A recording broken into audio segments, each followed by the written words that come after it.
तर आजचा आपला जो टॉपिक आहे तो आयुर्वेदिक मास्टरी इन गट अल्सर्स. ठीक आहे. तर गट अल्सर्स जेव्हा आपण म्हणतो त्याच्यामध्ये वेगवेगळे आपण जे काही द्रव्य आहेत ते बघणार आहोत. शोधन कशाने करायचे आहेत ते बघणार आहोत. पथ्य काय काय वापरणार आहोत ते, आणि केसेस बघणार आहोत. एक 4-5 केसेस आहेत ते बघणार आहोत टोटल. ओके. आपलं जे क्लिनिक आहे आरोग्यमय आयुर्वेद क्लिनिक आणि पंचकर्म सेंटर. तर याचं दुसरा वर्धापन दिन आणि त्या दुसऱ्या वर्धापन दिनानिमित्त हे लेक्चर ऑर्गनाईज केलं आहे. तर जसं मी आता माझ्याबद्दल ऑलरेडी माहिती सांगितली, जस्ट एक तर थोडक्यात परत सांगतो की माझं BAMS टिळक आयुर्वेद महाविद्यालयातून झालंय आणि MD संहितेमध्ये झालं आहे पोद्दारमधून. याशिवाय MA संस्कृत केलं आहे मी कविकुलगुरू कालिदास युनिव्हर्सिटी रामटेकची. आयुर्वेद कन्सल्टंट आहे वसई, विरार, परेल आणि पुणे 4 ठिकाणी. डॉक्टर हरीश पाडणकर यांचा विद्यार्थी आहे आणि जे आमचे जे वेंचर्स आहेत केश आयुर्वेद आणि काय त्याचं टेक्निकल हेड आणि त्याचे रिलेटेड काम आहे ते सगळं मी बघतो. याच्याशिवाय आपलं जे प्राचीन संहिता गुरुकुल करून जे हे आहे त्याच्यामध्ये ॲज अ फॅकल्टी लेक्चरर आणि सिस्टम कोऑर्डिनेटर दोन्ही काम मी बघतो. रिसर्च आणि अचिव्हमेंट्स मध्ये जर विचारलं तर आपलं जे नाडी तरंगिणी नावाचं एक डिव्हाइस आहे तुम्हाला माहिती असेल तर. तर त्या नाडी तरंगिणी डिव्हाइसचं रिसर्च कोऑर्डिनेटर मी होतो.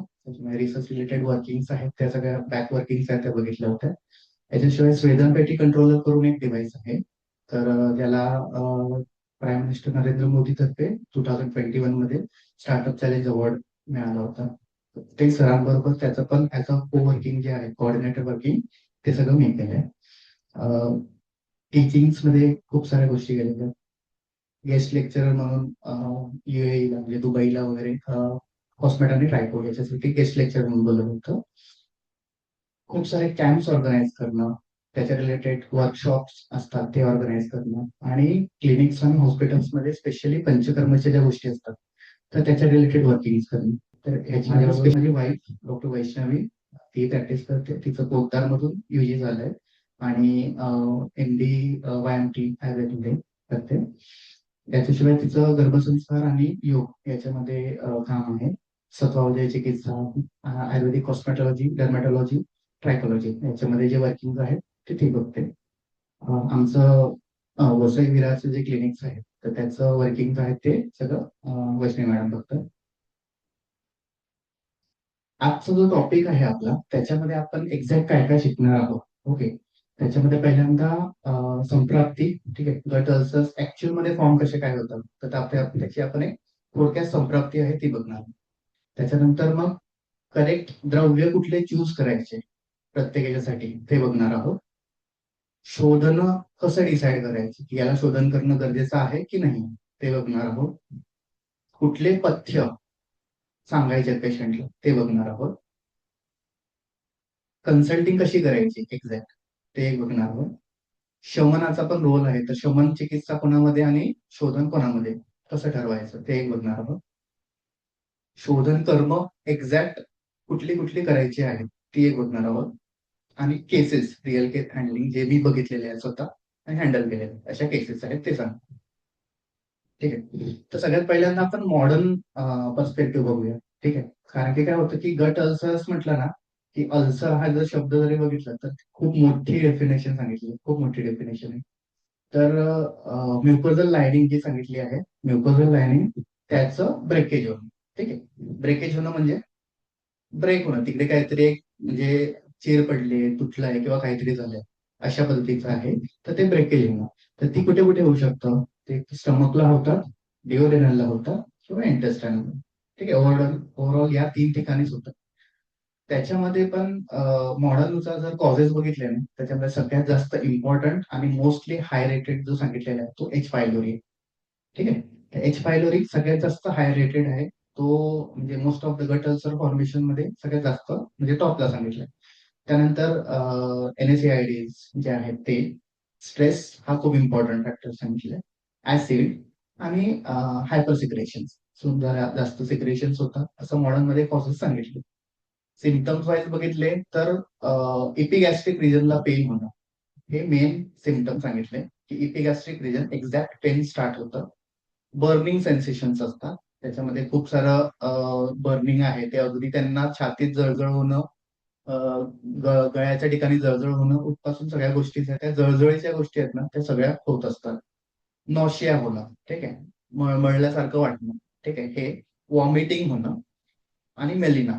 तर मेलिना हे एक्स्ट्रीम कंडिशन आहे, ज्याच्यामध्ये म्हणजे स्टूलद्वारे ब्लड, ओके, ऑकल्ट ब्लड असतं ते पास होतं. तर अशा पद्धतीचे आहेत ना क्रॉनिक केसेसमध्ये आपल्याला दिसतात. तर हा मॉडर्न व्ह्यू आहे की जो आपल्याला म्हणजे थोडक्यात माहिती पाहिजे की गट जेव्हा आपण म्हणतो गट अल्सर्स फॉर्म्स होतात तेव्हा एक्झॅक्ट काय होतं. ओके. आयुर्वेदानुसार बघायचं झालं ना या गोष्टी, तर आयुर्वेदामध्ये याला खूप वेगवेगळ्या ठिकाणी आणि वेगवेगळ्या पद्धतीने सांगितलेलं आहे. त्यातलं सगळ्यात पहिली कंडिशन आहे ती म्हणजे अम्लपित्त. ओके. तर अम्लपित्तामध्ये ऊर्ध्वग आणि अधोग दोन्ही अम्लपित्तामध्ये आपल्याला अल्सर्स फॉर्मेशनचे केसेस दिसतात. सेकंड, परिणामशूल. ओके, परिणामशूल ऐकलंय आहे का? हा. तर परिणामशूल, ठीक आहे, परिणामशूल नावाचा एक प्रकार आहे. तर त्याच्यामध्ये आपल्याला त्या गोष्टी दिसतात. थर्ड, अन्नद्रवशूल. ठीक आहे, अन्नद्रवशूल त्याच्यामध्ये गोष्टी एक्झॅक्ट काय खातोय आपण त्याच्यावर डिपेंड असतं. त्याच्यामुळे एक्झॅक्ट पेन आहे तो स्टार्ट होतो. ग्रहणी, त्याच्यातला पण जो पित्ताच्या प्रकाराची ग्रहणी सांगितली आहे ती, ठीक आहे, याच्यामध्ये आपल्याला अल्सर्स फॉर्मेशन आहेत ते दिसतात. आणि पित्तज अतिसार, ठीक आहे, अतिसारामध्ये पण पित्तज अतिसार. ओके. तर हे एक्झॅक्ट कंडिशन सांगितल्यात की ज्याच्यामध्ये आपल्याला म्हणजे अल्सर्स फॉर्मेशन आहेत ना ते सगळ्यात जास्त प्रमाणात दिसतात. आता सगळ्यात पहिल्यांदा इम्पॉर्टंट एक गोष्ट आहे की अल्सर आहे हे फक्त लोकल लिजन म्हणजे अल्सर नाही. ओके. अल्सर ही लायनिंग असू शकते वरपासून खालपर्यंत, म्हणजे तुमच्या म्हणजे सर जेव्हा आम्हाला हे शिकवायचे म्हणजे आपलं जे म्हणतो की जीआय ट्रॅक शिकवायचे, तेव्हा असं सांगायचे की अगदी मुखोष्ठापासून गुदोष्ठापर्यंत हा जो पार्ट आहे हा पूर्णचा पूर्ण तुमचा एक ट्रॅक आहे. आणि त्याच्यामध्ये कुठलाही व्याधी होणं झाला तरी त्याची चिकित्सा आहे ना ती तुम्हाला कळली पाहिजे की याची चिकित्सा आपल्याला काय करायची. म्हणून मुखोष्ठापासून गुदोष्ठापर्यंतचा पार्ट पूर्ण बघायचा. त्याच्यामध्ये अग्नी, पित्त आणि रसरक्त दृष्टी या तीन गोष्टी आहेत, ह्या खूप इम्पॉर्टंट सांगितल्या. याच्याशिवाय कधीही व्याधी आहे तो पूर्ण होणार नाही. जेव्हा ते आपण म्हणतो की अल्सर फॉर्मेशन जरी असतील तरी अग्नी, पित्त आणि रसरक्त दृष्टी याच्याशिवाय होणार नाही. म्हणून मग हे तीन फॅक्टर्स खूप जास्त इम्पॉर्टंट आहेत. म्हणजे आपल्याला जेव्हा हे अल्सर्स बघायचे आहेत तेव्हा अग्नी, पित्त आणि रसरक्त दृष्टी या गरजेच्या आहेत. ओके. आता निदान पंचकडे जाण्याच्या आधी आपण काही इम्पॉर्टंट गोष्टी आहेत त्याच्यात त्या बघून घेऊया. की कधी कधी काय होतं ना की डिसीज जो आहे तो त्याचं एक्झॅक्ट आपल्याला बायफर्गेशन करता आलं पाहिजे. ओके. तर जेव्हाही कुठला डिसीज असतो ना, आता मी काय होतं की आपल्याला ज्या ग्रंथामध्ये सांगितलेल्या गोष्टी आणि क्लासिकल बुक्स मध्ये सांगितलेल्या गोष्टी आणि जेव्हा आपण प्रॅक्टिस करतो तेव्हा आहेत ना गोष्टी थोड्या थोड्या बदलत जातात. ओके. तर इझी बायफर्गेशन साठी आहे ना मी इपिगॅस्ट्रिक म्हणजे डायफ्रामच्या वरती आणि डायफ्रामच्या खालती अशा याला दोन पद्धतीने आपण अल्सर्सला डिवायडेशन करूया. म्हणजे काय होईल की तुम्हाला समजायला इझी जाईल. ओके. डायफ्रामच्या वरती आणि डायफ्रामच्या खालती. ओके. अशा दोन पद्धतीचं. त्यातला त्यात जो अबोव डायफ्राम जो आहे त्याच्यामध्ये आपल्याला उदावर्त आणि अम्लपित्त याच्या निगडीत चिकित्सा करावी लागते. हे तुमच्याकडे नोट करून ठेवा. उदावर्त आणि अम्लपित्त याच्या निगडीत चिकित्सा आहे ना ती तुम्हाला याच्यामध्ये करावी लागते. कारण की काय होतं की एक्झॅक्ट जेव्हा हे जे फॉर्मेशन्स असतात म्हणजे गट मध्ये अल्सर्स फॉर्मेशन असतात त्याच्यामध्ये कुठली चिकित्सा कोणामध्ये करायची हे गरजेचं आहे. ठीक आहे. तर उदावर्त अम्लपित्त, ठीक आहे, जर डायफ्रामच्या वरती आहेत तो, हो, आणि जर डायफ्रामच्या खाली आहे तर त्याच्यामध्ये ग्रहणी, अर्श, अतिसार, ओके, याची चिकित्सा.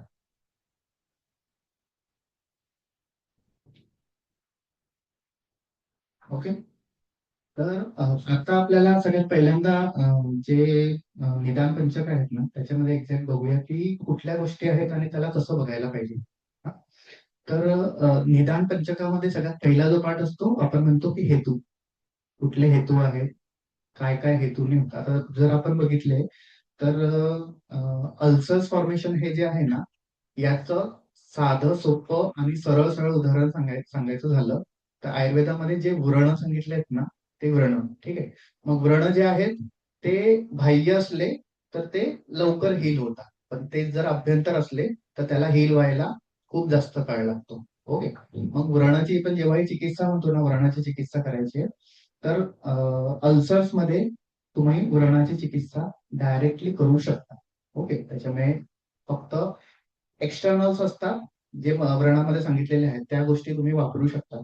फक्त एक्झॅक्ट जसं मी सांगितलं की तुम्हाला कुठे आहे, डायफ्रामच्या वरती आहे की डायफ्रामच्या खालती आहे, त्या पहिल्यांदा नोट करणं गरजेचं आहे. आता जर अल्सर्स बघितले ना तर प्रत्येकाचे हेतू वेगळे वेगळे आहेत. तर मी एकंदरीत सगळ्या अल्सर्सचं मिळून तुम्हाला एक शॉर्ट मध्ये हे सांगतो की एक्झॅक्ट जो हेतू सांगितलाय तो फर्स्ट इज अति अम्ल. ठीक आहे. तर अति अम्ल म्हणजे खूप जास्त अम्ल पदार्थ खायची सवय असते आणि त्याच्यामुळे त्यांना डिसीज आहे ना तो होत असतो. ओके. सेकंड, कटुरस सेवन. ठीक आहे. कटुरस अधिक सेवन की ज्याच्याने अल्सर्स फॉर्मेशन लवकर होतात. आणि लवण रस. ठीक आहे. मग अम्ल, कटू आणि लवण रसांमध्ये बघितले तर हे 3 रस इम्पॉर्टंट आहेत. अम्ल, कटू आणि लवण. या 3 रसांमुळे डिसीज आहे तो मोस्टली म्हणजे अल्सर्स फॉर्मेशन आहेत ना ते याच्यामुळे होतात. सेकंड, विरुद्ध आहार. ओके. आता आपल्याला माहिती आहे विरुद्ध आहार ही जर कन्सेप्ट जर आपण बघितली तर त्याच्यावर एक वेगळं लेक्चर आणि खूप साऱ्या गोष्टी वेगळ्या वेगळ्या सांगता येतील. मी तुम्हाला प्रॅक्टिस पॉइंट ऑफ व्ह्यू ने इझी सांगायचं झालं तर 2 गोष्टी आहेत त्या लक्षात ठेवायच्या. क्वांटिटी आणि क्वालिटी. ओके. विरुद्ध आहार जेव्हा आपण कन्सेप्ट म्हणतो ना तेव्हा क्वांटिटी आणि क्वालिटी. एक गोष्ट खाते आपण एक्झाम्पल घेऊया दहीचं. ओके. दही रोज खातायत पण एक एक चमचाच खातोय. ओके. तर ही मिनिमम क्वांटिटी झाली की जो हेतू म्हणजे काय होतं त्याला व्याधी निर्मितीसाठी गरजेचा आहे की नाही तर नाहीये. पण रोज एक वाटी दही खात आहे. ओके. तर हा व्याधी निर्मितीसाठी गरजेचा आहे. तशाच सेम कन्सेप्ट असतात विरुद्ध आहाराच्या. विरुद्ध आहार खात आहेत म्हणजे सांगितलं जसं आपल्याला सेकंड इयरला आपलं निदानाच्या पेपरमध्ये विरुद्ध आहारचा क्वेश्चन असायचा की हे विरुद्ध आहार आहे की नाही. मग त्यांनी ते आपण हिस्ट्री घेतो. हिस्ट्री घेताना आपल्याला कळतं की अरे त्यांनी सांगितलंय दूध आणि मासे खातायत की नाही, एकत्र खातायत. हो खातायत. किती खातायत? तर ते नाही विचारलं पण दूध आणि मासे खातायत ना. ओके. टिक करून घेतलं म्हणजे याचा विरुद्ध आहार आहे. तर असं होत नाही. ओके. एकदा आयुष्यामध्ये एकदा कधीतरी दूध आणि मासे खाल्ले एकत्र त्याच्यामुळे त्याला विरुद्ध आहार झाला असं होत नाही. ओके. त्यांनी एकच गोष्ट रिपीटेडली किती वेळा केली आहे त्याच्यानुसार ती विरुद्ध आहाराची कन्सेप्ट फिक्स होते. ओके. मग विरुद्ध आहार जे आहे ते यावर ठरतं की क्वांटिटी किती आहे आणि फ्रिक्वेन्सी किती आहे.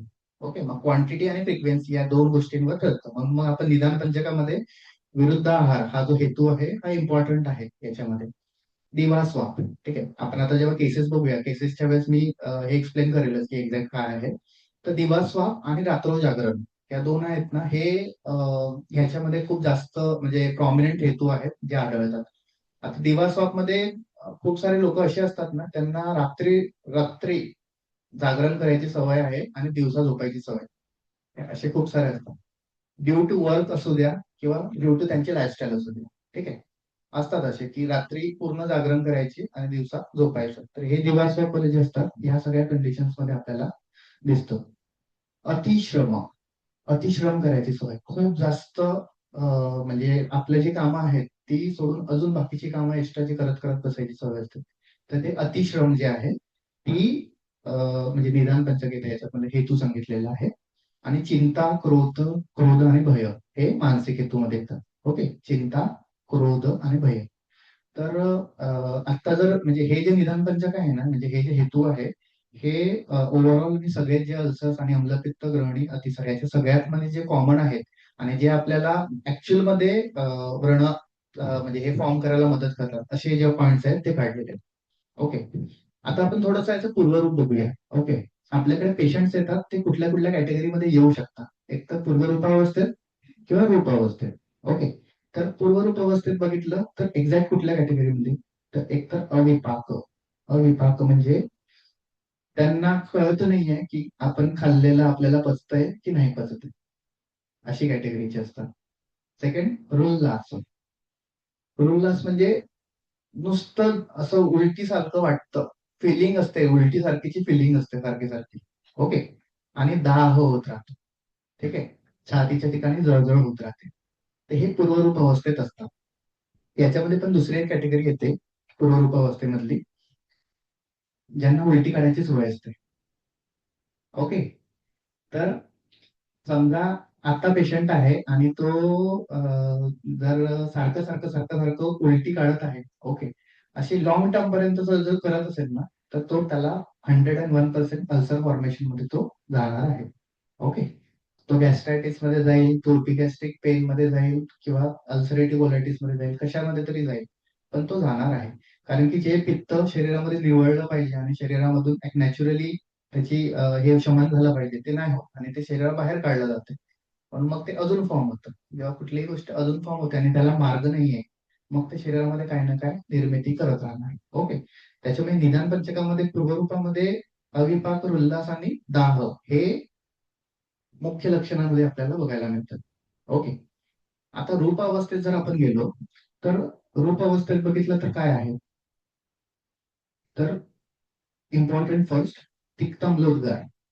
ठीक आहे. ढेकर येत राहतात, करपट ढेकर येतात. पेशंट लक्षण काय सांगतो, करपट ढेकर येतात. ओके. करपट ढेकर येतात म्हणजे काय, तर आपल्याला कळलं पाहिजे की एक तर तिक्तम्लोद्गाराचेच आहेत. असं जळजळल्यासारखं वाटतं, घशाशी आंबट येतं. ठीक आहे. घशाशी आंबट येतं, गळ्याला इकडे कडू कडू वाटतं. ओके. असं पेशंट सांगतात. हे जे आहेत ना, हे या रूपावस्थेतले आहेत, अशा पेशंट असतात ते. उदरच्या ठिकाणी दाह, पोटाला जळजळच होते म्हणतात, पोट दुखतं आणि पोटाला जळजळ होतं. आणि जेवल्यानंतर पोट दुखतं. ओके. आता हे, आता तुम्हाला म्हणजे तुम्ही आता फोर्थ इयर आणि त्याच्या पुढचे स्टुडंट, तर तुम्हाला माहिती आहे की आपल्याला फोर्थ इयरला क्वेश्चन असायचा, म्हणजे आता तुम्हाला असणार आहे स्टमक अल्सर्स आणि डिओडिनल अल्सर्स, आहे का? हा. तर बायफर्केशन करायचं असतं, जेवणाआधी कोणामध्ये, जेवणानंतर कोणामध्ये, साधारणतः असे असतात. तर तुम्हाला ह्या गोष्टी माहिती आहेत, असं समजून आपण थोडंसं पुढे घेतलं लेक्चर. शूल हे जेवणानंतर असतं. ओके. अशा कॅटेगरीमध्ये रूपावस्था जेव्हा येतात ते. आता याची संप्राप्ती एक्झॅक्ट काय आहे, म्हणजे आपण जेव्हा हे अल्सर्स फॉर्मेशन म्हणतोय, तर अल्सर्स फॉर्मेशन नक्की कुठल्या पद्धतीचे होतात आणि कशी कशी संप्राप्ती कळते. सगळ्यात पहिल्यांदा आपल्याला हेतू सेवन हे कॉमन कॉमन तुम्हाला काही ना काहीतरी एकतर आहार्य, विहार्य किंवा मानस हेतू मिळणारच आहे त्याच्यामध्ये. तर ते गृहीत धरायचं की हेतू आहेतच. त्यानंतर पुढचं आहे अग्निमांद्य, हे याच्यामध्ये होणारच होणार आहे. ओके. अग्निमांद्य सेकंड स्टेप मध्ये. थर्ड स्टेज आहे त्याच्यामध्ये पित्त प्रकोपक लक्षणं दिसणार. ठीक आहे. तर पित्त प्रकोप होणं सेकंड. फोर्थ स्टेज मध्ये रसरक्ताची दृष्टी होणे त्याच्यामध्ये. ओके. तर रसरक्त विकृती ही इम्पॉर्टंट आहे. आता आपल्याला थोडंसं आपण थोडं बेसिक मध्ये जाऊया. आहार पाचन, आहार पाचन हे जे आहे ना, फर्स्ट इयरला होतं आपल्याला. ठीक आहे. त्याच्यामध्ये अवस्था पाक नावाची गोष्ट होती. तर अवस्था पाक मध्ये कसं कसं सांगितलंय, मधुर, अम्ल, कटू. ओके. हे तीन अवस्थापाक आहेत.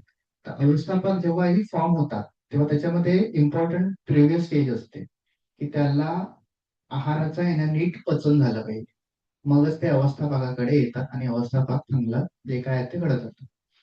मग आता ह्या सगळ्यांना कारणीभूत जो असतो तो अग्नी. ओके. आणि मग प्रत्येक धातूचा त्याचा स्वतः स्वतःचा अग्नी सांगितलाय. ओके. जर तुम्ही अल्सर्स फॉर्मेशनची जर प्रोसेस बघितली, तर त्याच्यामध्ये दोन पहिले मुख्य धातू इन्व्हॉल्ड आहेत, रस आणि रक्त. त्याच्यामुळे जेव्हा अल्सर फॉर्मेशन होणार आहे आणि अल्सर फॉर्मेशनची प्रोसेस होणार आहे, तेव्हा अग्निविकृती सगळ्यात पहिल्यांदा रस आणि रक्त दोघांची होणारच आहे. ठीक आहे. आणि जेव्हा रस रक्त विकृत होतात, तेव्हा पुढचे धातू निर्माण होणारच नाही चांगले. त्याच्यामुळे खूप वेळा जर तुम्ही बघितलं तर जे म्हणजे वाताचे, पित्ताचे आणि कफाचे याचे प्रत्येकाचे जे कार्य सांगितले आणि त्या कार्याच्या प्रत्येकाच्या विकृती सांगितल्या, तर ह्याच्यामध्ये आहेत ना, दृष्टी होत असताना ती कर्माद्वारे आहेत ना खूप खूप ठिकाणी होत असते. म्हणजे मग जर आपण बघितलं तर त्यांचे डिसीज ट्रॅव्हल जो आहे तो अगदी आपण जेव्हा याच्यामध्ये म्हणतो म्हणजे अन्नम गृह्णाती पचती विवेचयति मुंचती, तर हे जे कार्य आहेत ना हे याच्यामध्ये घडतच नाही. ओके. मग हे क्रॉनिसिटी जेवढी जास्त तेवढी काय होतात, पचन नाही होत, विवेचन नाही होत आणि मुंचन पण नाही होत. ओके. असे कार्य घडणारच नाही. म्हणून मग ही रसरक्त दृष्टी इम्पॉर्टंट आहे याच्यातली. याच्यातला फोर्थ स्टेप आहे. फिफ्थ जो स्टेप आहे त्याच्यामध्ये क्लेद वृद्धी आणि अम्लता. ओके. तर क्लेद आहे ना, हा इम्पॉर्टंट फॅक्टर. आता तुम्हाला क्लेदची कन्सेप्ट माहिती आहे. ओके. तर जेव्हा आपण क्लेद म्हणतोय ना, तेव्हा पण याच्यासारखीच गोष्ट आहे. म्हणजे आपण जसं आपण विरुद्ध आहारचं म्हटलं, तसंच क्लेदची पण कन्सेप्ट तशीच असते, की आज अचानक खाल्लं आणि क्लेद वाढलं असं होत नाही. ओके. एकच गोष्ट सारखी सारखी लॉंग टर्म पर्यंत राहिली तर त्याला तो हेतू निर्मितीला असतो. तर तशाच पद्धतीचं क्लेद वृद्धी सारखी सारखी होत राहते.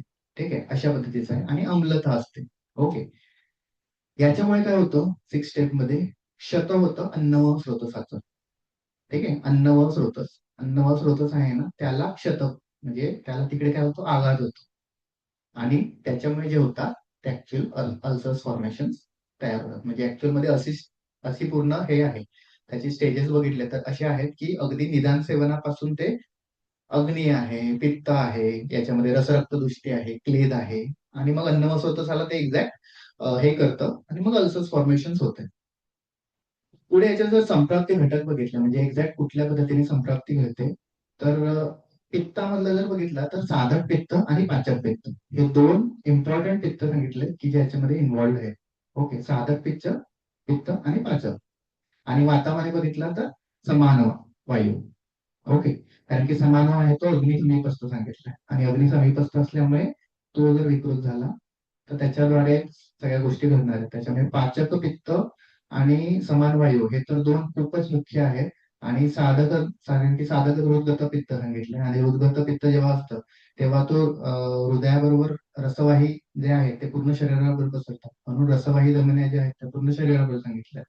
म्हणून मग तो साधक पित्त पण याच्यामध्ये इन्व्हॉल्ड आहे. कारण की रसदृष्टी आपण बघितली होते बघून. दृश्यामध्ये जर बघितले तर रस, रक्त आणि मांस ही दृष्टी याच्यामध्ये प्रामुख्याने घडतं. तर मांसदृष्टी का? कारण की अल्सर्स जे आहेत ते ऍक्च्युअल मध्ये त्याचे जे लायनिंग आणि आपण सगळं जे म्हणतो ते ऍक्च्युअल मध्ये त्याच पद्धतीने फॉर्म्स होतात. स्वीटचा बघितलं तर अन्नवाह आणि रसवाह स्रोतस हे दोन स्रोतस इन्व्हॉल्ड आहेत आणि अग्नीमध्ये जठर अग्नी. ओके. आता थोडस अल्सर्स आहेत त्याचे एक्झॅक्ट जर आपण टाईप्स बघितले. ठीक आहे. तर मी थोडं पहिल्यांदा जे मॉडेल मध्ये गोष्टी सांगितल्यात ना त्याच्याबद्दल सांगतो. ठीक आहे. आता हे तुम्हाला म्हणजे तुमच्याकडे लिहून घ्या कारण की हे म्हणजे पीपीटी मध्ये नाही आहे. एक्झामिनेशन्स. ठीक आहे, की कुठले कुठले एक्झामिनेशन्स आपल्याला अल्सर्स फाइंड आउट करण्यासाठी करणं गरजेचं आहे. First is barium meal x-ray. Okay. Barium meal x-ray माहिती आहे आम्हाला आपल्याला की त्याच्याने आपल्याला एक्झॅक्ट गोष्टी कळतील की अल्सर्स आहेत की हा नाही. Second, USG. ओके. सोनोग्राफी. त्याच्यातली स्पेसिफिकली ऍब्डो. ठीक आहे. ऍब्डो पेल्विस पण नाही गरज पडत, ऍब्डोच फक्त गरज पडते. Third is endoscopy. एंडोस्कोपी मधला पण काय लक्षणं दिसतात त्याच्यावर. पण कॉमनली जर तुम्हाला करायचं असेल तर ओजिडोस्कोपी. ठीक आहे. ओजिडोस्कोपी करून असते ती याच्यात केली जाते. ओके. एंडोस्कोपी मधली. आणि फ्लूट बायोप्सी. ओके.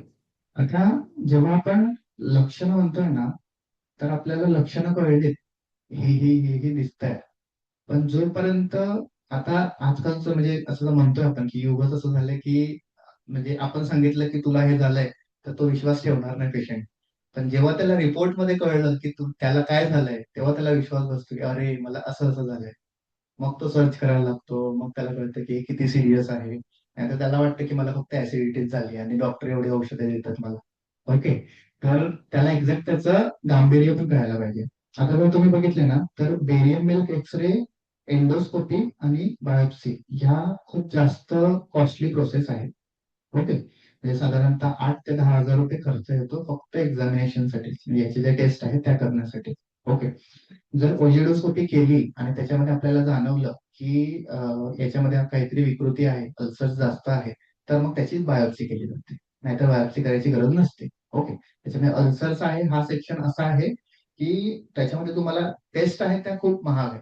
पण तुम्ही जर साधं यूएसजी ऍब्डोपेल्विक जरी केलं जर तुम्हाला माहिती पडलं बेसिक बेसिक गोष्टी की त्याच्यामध्ये गॅसेस फॉर्मेशन एक्झॅक्ट काय दिसतं ते मी पुढे सांगेल. पण तुम्हाला गॅसेस फॉर्मेशन आहे किंवा मग म्युकोजल लूप लूप फॉर्मेशन वगैरे दिसतोय, तर समजायचं की याचं काही ना काहीतरी म्हणजे मोठं काहीतरी झालंय, बिघडलेलं आहे. ओके, अशी कंडिशन येते. आता थोडे डिसीज ओरिएंटेड वाईज आपण जरा जाऊया. तर डिसीजेस मध्ये जर बघितले तर अगदी आपण ओठापासून सुरुवात करूया. अल्सर्स मध्ये ओठापासून जो असतात त्याच्यातला फर्स्ट जो आहे मुखपाक, जो सांगितला आहे त्याला स्टोमॅटायटिस. जनरल हे आपल्याला फक्त नाव माहिती पाहिजे.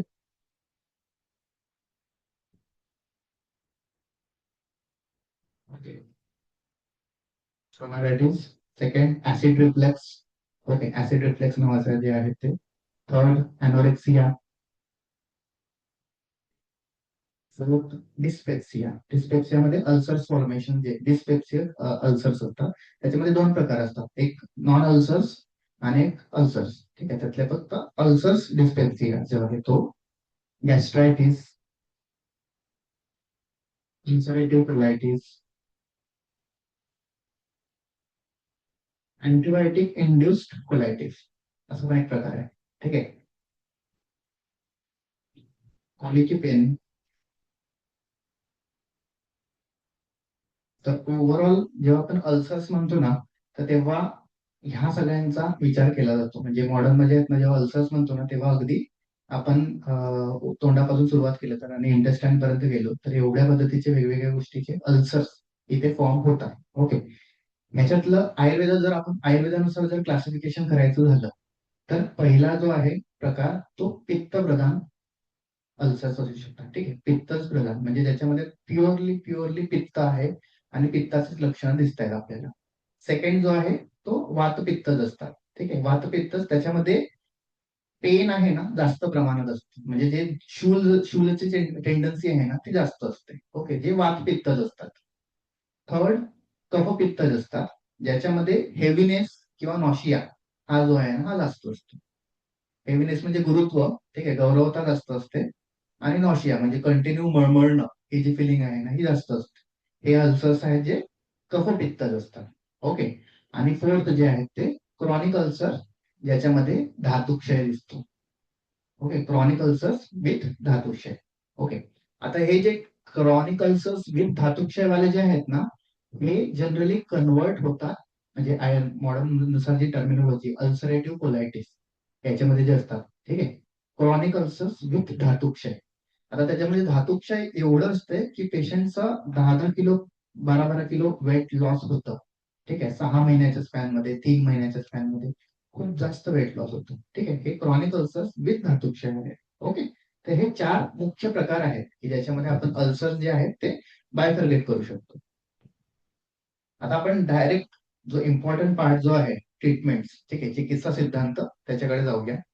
कारण की म्हणजे आता खूप बेसिक बेसिक म्हणजे म्हणजे हेतू आणि निदान वगैरे आपल्याला जे कॉलेजमध्ये माहिती आहे शिकवलेल्या गोष्टी आहेत त्याच्यामध्ये थोडं कमी वेळ देऊ आपण.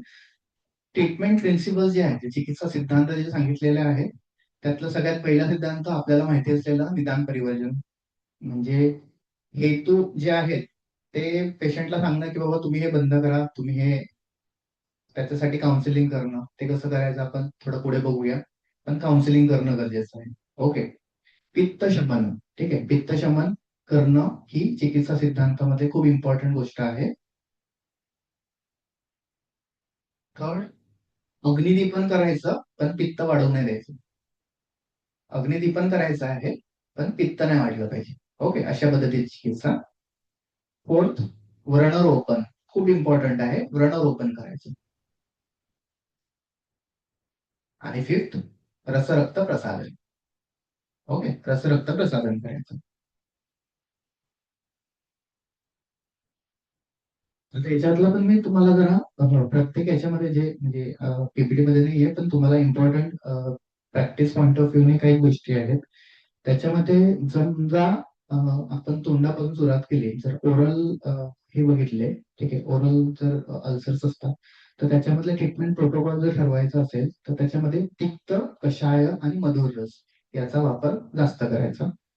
तिक्त, कषाय आणि मधुर रस. सेकंडली, वृक्ष वृक्षगुणाची द्रव्य, शीतवीर्याची द्रव्य अशी सगळी वापरायची जर आपल्याला मुखप्रदेशी अल्सर्स फॉर्मेशन झाले असतील तर. ओके. चिकित्सा ही अभ्यंतर चिकित्सा पण आहे आणि सेकंडली त्याच्यावर जे आपण जे म्हणतो ना की एक्सटर्नल लेप वगैरे काही लावायचे असतील तरी ते पण आहे. ठीक आहे. तर हे याच पद्धतीचे तिक्त, कषाय, मधुर, वृक्ष आणि शीतवीर्याची. Okay. Second, oesophagus. Oesophagus related. समजा इसोफेगस रिलेटेड गोष्टी तुम्हाला अल्सर्स फॉर्मेशनचे कंडिशन दिसल्या तर त्याच्यामध्ये उदावर्ताची चिकित्सा, विबंधहर चिकित्सा, स्पेशली विबंध दूर करणारी चिकित्सा त्याच्यामध्ये आपल्याला द्यायची. आणि थर्ड, मृदू स्नेह. सगळ्यात मृदू जे स्नेह आहेत एकदम मृदू कॅटेगरी मधले जे काही स्नेह येतात ना ते सगळे स्नेह तुम्ही वापरू शकता. ठीक आहे. तर मृदू स्नेह तुम्ही याच्यामध्ये वापरू. आता थर्ड, स्टमक मध्ये. जर स्टमक मध्ये अल्सर्स आहेत असं आपल्याला जाणवलं तर काय करायचं. तर जेव्हाही स्टमक मध्ये अल्सर्स आहे, इम्पॉर्टंट एकच रस, तिक्त रस द्रव्य वापरायची, फक्त फक्त आणि फक्त तिक्त रसाची. ती सोडून बाकी कुठलीच द्रव्य नाही. तुम्हाला वाटेल तिक्त बरोबर कटू वापरतो, तिक्त बरोबर बाकीचं वापरतो, पण नाही. तिक्त रस, एकेरी तिक्त रस वापरला तरी तुम्हाला रिझल्ट येणार त्याच्यामध्ये. जर द्रव्य आपलं हे जर बघितले, डिसीजेस बघितले तर अम्लपित्त, ग्रहणी, आमाशयगत वात याची चिकित्सा याच्यामध्ये करू शकता. अम्लपित्त, ग्रहणी आणि आमाशयगत वात याची चिकित्सा करू शकता.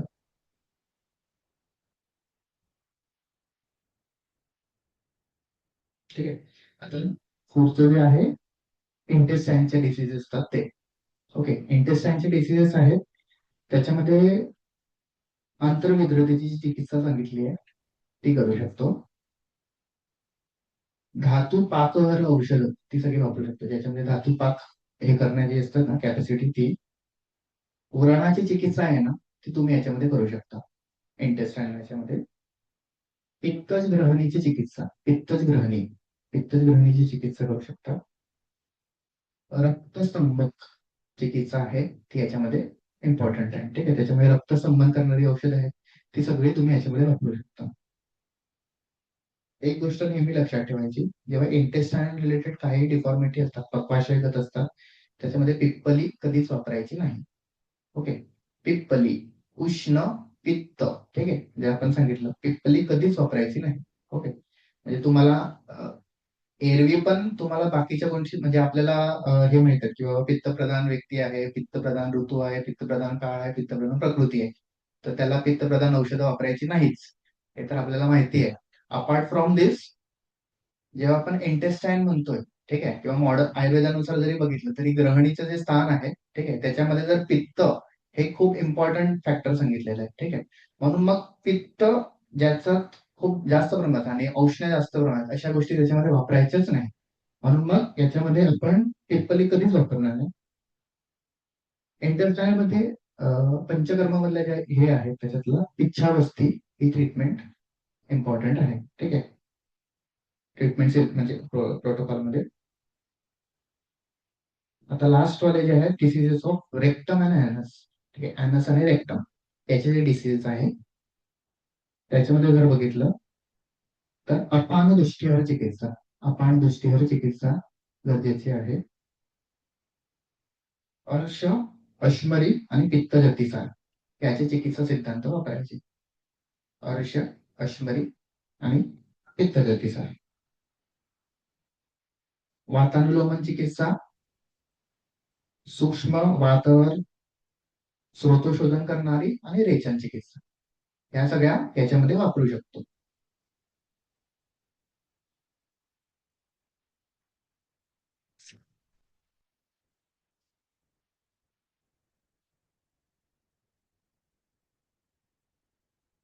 ओके. आता जे आपण अगोदरचे हेतू बघितले होते त्याच्यामध्ये ना आपण आत्ताच्या काळामध्ये आढळणारे काही हेतू आहेत जे तुम्ही लक्षात ठेवायचे आणि जे तुम्हाला गरजेचे आहेत, म्हणजे जे पीपीटी मध्ये नाही आहे तसे, की बेकरी आयटम्स. हा खूप इम्पॉर्टंट हेतू आहे की जो आढळतो आणि बेकरी आयटम अशी गोष्ट आहे की पेशंटने जरी सांगितलं रोज एकच खातो, पण जर कंटिन्यू तो खातोय तर तो हेतू म्हणून जाणार आहे. ठीक आहे. Chinese Chinese items, Chinese category मधल्या कुठल्याही गोष्टी. मिल्क शेक्स, कुठल्याही प्रकारचे मिल्कशेक किंवा स्मूदीज कॅटेगरीमध्ये जे येतात ना, स्मूदीज म्हणतात, आजच्या याच्यामध्ये स्मूदीज खूप वापरल्या जातात. तर स्मूदीज कॅटेगरीमध्ये जे काय येतात त्या सगळ्या गोष्टी.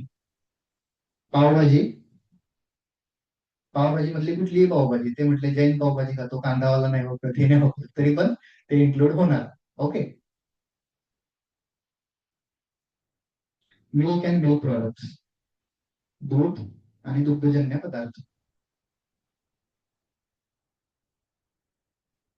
ज्यांना रोजच्या रोज फ्रीजची सवय आहे, फ्रीज मधले अन्न काढायचं आणि खायची, किंवा डेली रुटीन मध्ये पण फ्रीज वापर, अशी लोक. हे आहारामधले झाले. विहारामध्ये जर बघितलं तर ज्यांचा अव्यायाम हा हेतू आहे, ती सगळी लोक. अजिबात व्यायाम करत नाही अशी लोक सगळी. सेकंड, वेग धारण, ज्यांचं वेग धारण खूप आहे ना, अशी लोक सगळी. आणि थर्ड, मानसिक मध्ये येतो स्ट्रेस इंड्युस्ड वर्क ज्यांचे आहे, अशी सगळी लोक आहेत, त्यांच्यामध्ये आपल्याला अल्सर्स फॉर्मेशन दिसतात. तुम्ही म्हणजे आता तुम्ही स्टुडंट्स आहात आणि प्रॅक्टिशनर, तर बऱ्याच लोकांना जर हे माहिती असेल की जेव्हा एक्झामचा वेळ असतो ना, जर ज्यांचा अभ्यास झालेला नसतो त्यांच्यासाठी एक्झामचा वेळ असतो, त्याचा एक साधारणतः त्या 10 दिवसामध्ये आहेत ना, त्यांना अचानक अल्सर्स फॉर्मेशन म्हणजे मुखपाक आहेत ना, त्याचं प्रमाण वाढतं. त्याच्या अगोदर कधीच अल्सर्स आले नसतात आयुष्यामध्ये, पण पहिले ते एक्झामच्या बरोबर 10-15 दिवसाआधी अल्सर्स यायला सुरुवात होते. हे काय आहे, तर हे स्ट्रेस म्हणजे स्ट्रेस फॅक्टर आहे ना, त्याचा एकदम उत्तम असा हे आहे. ठीक आहे. अशाच गोष्टी आहेत ना, आपल्या आजूबाजूचे लोक आहेत ना, त्यांचे व्यवसाय काय आहेत ना ते बघायचे. ते एक्झॅक्ट कुठल्या व्यवसायामध्ये त्यांना काय पद्धतीचा स्ट्रेस असतो हे आपल्याला कळेल.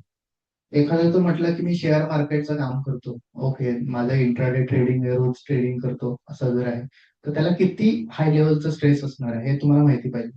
मग त्याचं जर समजा अल्सर्स फॉर्मेशन असतील किंवा अशा पद्धतीचे हेतू दिसत आहेत, तर एक्झॅक्ट कुठल्या लेवलचं त्याचा दृष्टी आहे हे तुम्हाला कळून येते. ओके, म्हणून मग त्याच्या सगळ्या गोष्टी विचारायच्या. म्हणून मी आता थोडंसं काउन्सिलिंग बद्दल पण तुम्हाला सांगतो की पेशंटला आहे ना, पहिल्यांदा आपलं असं करायला शिकायचं.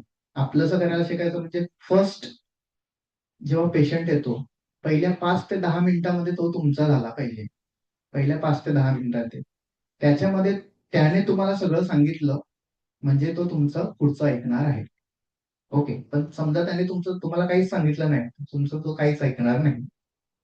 म्हणून खोदून खोदून नाही विचारायचं, पण विचारायच्या वेळेस स्मार्टली विचारायचं. एखादी गोष्ट कनेक्ट करून विचारायचं. तुम्हाला त्याच्या फील्ड बद्दल सगळं माहिती आहे असं समजून बोलायचं.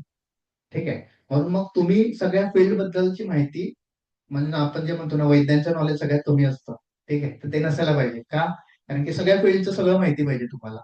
कोण काय करतो, एखादा जर म्हटलं की एमबीए झालंय, तर एमबीए झालं तर आता काय करतोय, ते तुम्हाला माहिती पाहिजे त्याचं, की त्याचं बाबा तो बिझनेस स्ट्रॅटेजिस्ट असू शकतो, किंवा हाय एचआर कन्सल्टंट असू शकतो, किंवा काही असू शकतो, त्याचं स्वतःची कंपनी असू शकते, काय असू शकतं. तर त्याच्या रिलेटेड तुम्ही पहिल्यांदा प्रश्न विचारले पाहिजे, काय असतं, मग आता काय चालू आहे. मग त्याला थोडंसं आपलंसं झालं की मग तो बाकीच्या गोष्टी तुम्हाला सांगायला लागतो. पण त्याला आपलंसं करायला शिका फर्स्ट. सेकंड इम्पॉर्टंटची गोष्ट, की तुम्ही पहिल्याच भेटीमध्ये त्याला सगळे पथ्य सांगायची नाही. ओके.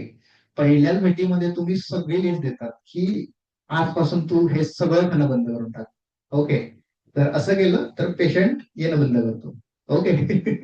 त्याच्यामुळे इम्पॉर्टंट आहे की पहिल्याच भेटीत सगळ्या गोष्टी सांगत बसायच्या नाही, की हे बंद करून टाक, हे बंद करून टाक, हे नाही खायचं, ते नाही खायचं, असं नाही तसं नाही.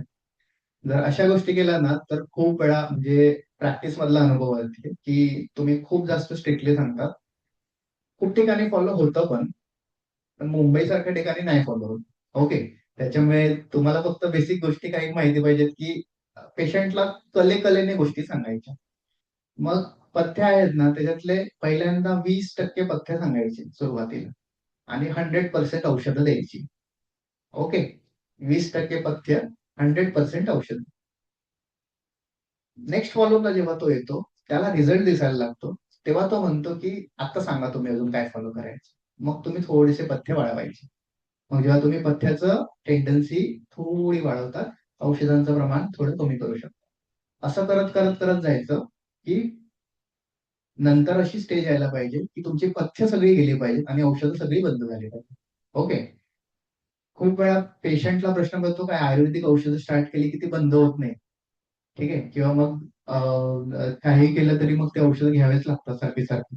तर तसं नाही झालं पाहिजे. त्याच्यामुळे तुम्ही पेशंटला काउन्सिलिंग करताना असं सांगायचं की आम्ही तुमची औषधं बंद करणार आहोत, तुम्ही जर पथ्य फॉलो करणार असाल तर. मग तुम्ही जेव्हा त्याला विश्वासात आणतात की त्याला काय एक्झॅक्ट तो फॉलो करू शकतो किंवा मग तो काय करू शकतो, त्याच्यानंतर मग तो तुमच्या गोष्टी आहेत ना एक एक एक कळायला लागतो. म्हणजे तो त्याशिवाय नाही करणार की जोपर्यंत तुम्ही त्याला डिटेलमध्ये सांगणार नाही की तुम्ही त्याला रिझल्ट देत नाही पहिल्या 15 दिवसात, पहिल्या 1 महिन्यामध्ये.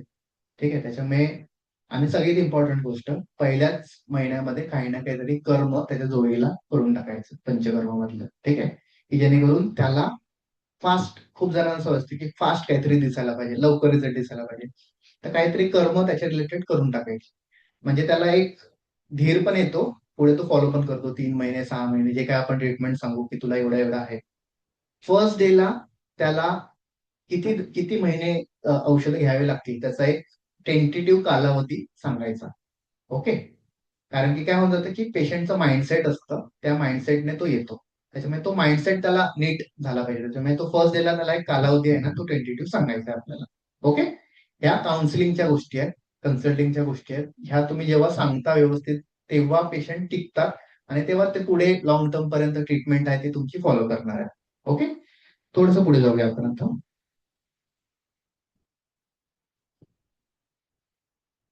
एक्झामिनेशन मध्ये जर आपण जसं मी सांगितलं की आपले एक्स-रे आहे, बेरियम बिल आणि बाकी सगळं आहे. त्याच पद्धतीचे एक्झामिनेशन आहेत ना, त्याच्यामध्ये आयुर्वेदानुसार जर बघितलं तर आपलं उदर परीक्षण जे सांगितलं आहे, त्याच्यामध्ये आगमन, आटोप, ठीक आहे, याचं परीक्षण, ऍब्डोमिनल एक्झामिनेशन जे सांगतो आपण ते करणं गरजेचं आहे.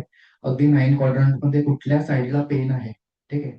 मग ते कोणी की पेन दिसतंय आपल्याला की कधी कधी असं होऊन जातं की मॅकबर्नीस पॉइंटला पेन होत राहतं आणि जसं आपलं हे आहे अपेंडिसायटिस आहे त्याच्यासाठी ट्रीटमेंट देत राहतात पण तुम्हाला माहिती आहे हे आपल्याकडून होणार नाहीये आणि तुम्हाला वाटते नाही हे साधंच दुखणं आहे, साधंच दुखणं आहे, औषधं देत राहतो. तर तसं नाही झालं पाहिजे.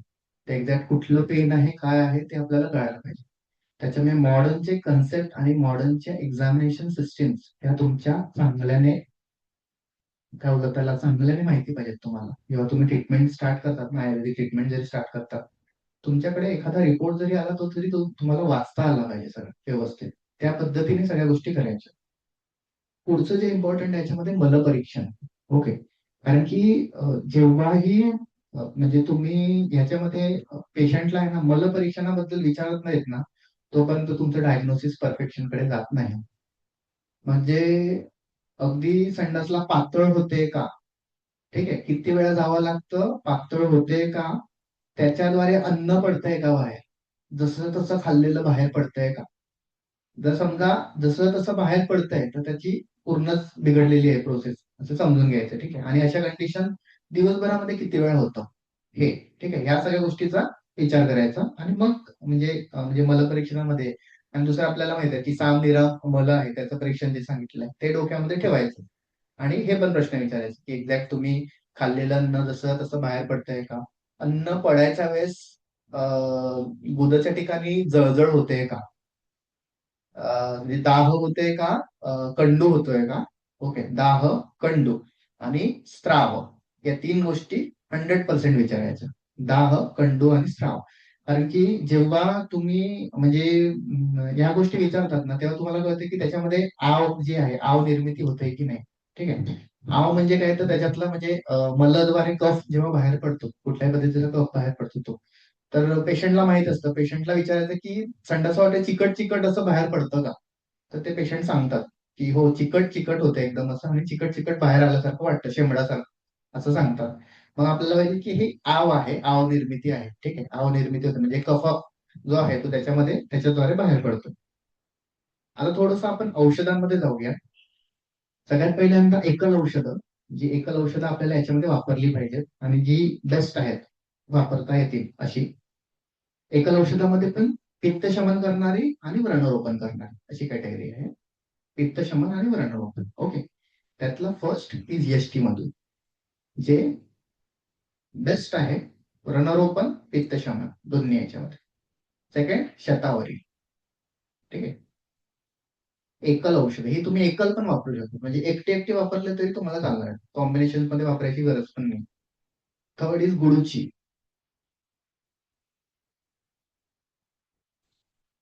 फोर्थ इज आमलकी आणि फिफ्थ इज चंदन. चंदन म्हणला रक्तचंदन.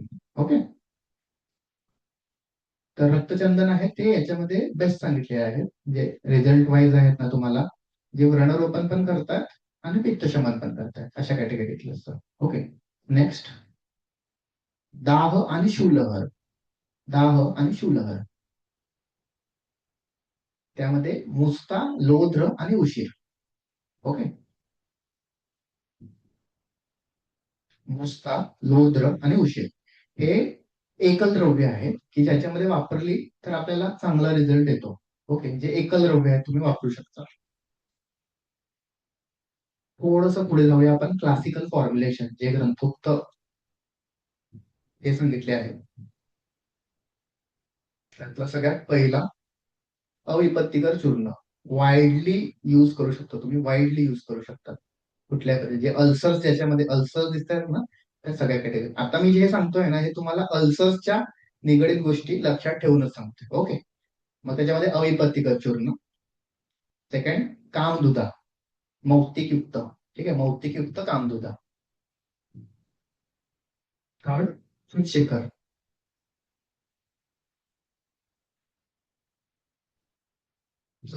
यष्टी मधू घृत. ठीक आहे. प्लेन यष्टी मधूचं घृत करायचं. प्लेन यष्टी मधूचं त्याचं घृत फॉर्मेशन मध्ये द्यायचं. शतावरी घृत. आणि समजा क्रॉनिसिटी खूप जास्त आहे ऑकल्ड ब्लड किंवा मग खूप जास्त प्रमाणात लक्षणं वगैरे दिसत आहेत तर पंचामृत परपटी. ठीक आहे. परपटी कल्पना ग्रहणीमध्ये बेस्ट सांगितलेली आहे. त्याच्यातलं पण अल्सर साठी पंचामृत परपटी सगळ्यात बेस्ट आहे. ओके.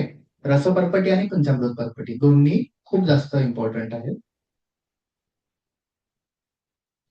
आता पुढचं घृत ऍज अ पित्तशामक जो आहे. ठीक आहे. पित्तशमन करणारा व्रणरोपण करणारा आणि संस्कार अनुवर्तन म्हणून सांगितलेलं आहे. ठीक आहे. तर म्हणजे माझं म्हणजे मी माझ्या प्रॅक्टिसमध्ये वापरलेलं बेस्ट घृत म्हणजे पंचतिक्त घृत. एकच घृत आहे जे मी सगळ्या पद्धतीच्या पेशंटमध्ये खूप जास्त वापरतो. सर्वांना पण माहिती आहे तुम्ही पंचतिक्त घृत कुठल्याही पेशंटला पंचतिक्त घृत. तर पंचतिक्त जेव्हा म्हणतो आपण ते तिक्त रसात्मक पाच द्रव्य आहेत. ओके. तर मग तिक्त रस हा एकल जसं मी सांगितलं की तिक्त हा एकलच बाकी सगळ्या ठिकाणी कामात येणार त्याच्यामुळे तिक्त रसात्मक पाच द्रव्य त्याच्यात एकत्र येऊन तुम्ही वापरू शकता. तर पंचतिक्त आणि सेकंड घृत. ठीक आहे. ही घृत कल्पना आहे ना ही खूप इम्पॉर्टंट आहे. तर अग्निमांद्य असलं तरी देऊ शकतात. नाही आहे तरी देऊ शकतात. खूप जास्त अग्नी वाढलाय तरी देऊ शकतात. खूप कमी आहे तरी देऊ शकतात. आम खूप आहे काय प्रॉब्लेम नाही तरी देऊ शकतात कुठल्याही गटीमध्ये. फक्त कसं द्यायचं ते तुम्हाला माहिती पाहिजे. ओके. तर पंचतिक्त घृत द्यायचं शमन मात्रेमध्ये. ओके. शमन मात्रेमध्ये. आता शमन मात्रा जेव्हा म्हणजे तेव्हा काय तर 2 चमचे सकाळी उपाशीपोटी. 2 चमचे सकाळी उपाशीपोटी. कोमट पाण्याबरोबर सवय जमत असेल तर कोमट पाण्याबरोबर जर डायरेक्ट घेता येत असेल तर डायरेक्ट. ठीक आहे. जर काही काहींना सवय असते की डायरेक्ट पण चालतं. काही काहींना असं असतं की कोमट पाण्याबरोबर जमणार आहे ते घ्यायला सांगायचं. सेकंड इम्पॉर्टंट कंडिशन याच्यातली हे घेतल्यानंतर तुम्हाला जेव्हा भूक लागेल तेव्हा तुम्ही काहीतरी खायचं. जर तुम्हाला भूक लागली नाही तर तुम्हाला खायची गरज नाही. ओके. या 2 कंडिशन्सला तुम्ही पंचतिक्त घृत द्यायचं. ठीक आहे. कारण की खूप बेस्ट रिझल्ट देते हे. एकच घृत आहे ते आणि खूप साऱ्या पेशंट म्हणजे तुम्ही वेट लॉस म्हटलं तरी रिझल्ट देणार. तुम्ही स्किन डिसीज म्हटलं तरी रिझल्ट देणार. तुम्ही अम्लपित्त म्हटलं तर रिझल्ट देणार. अल्सर्स म्हटलं तर रिझल्ट देणार. तर घृत ही जी कल्पना आहे ना ही बेस्ट आहे. त्यातला पण पंचतिक्त घृत त्याच्यातला महातिक्त पंचतिक्त दोन्ही पण वापरू शकता.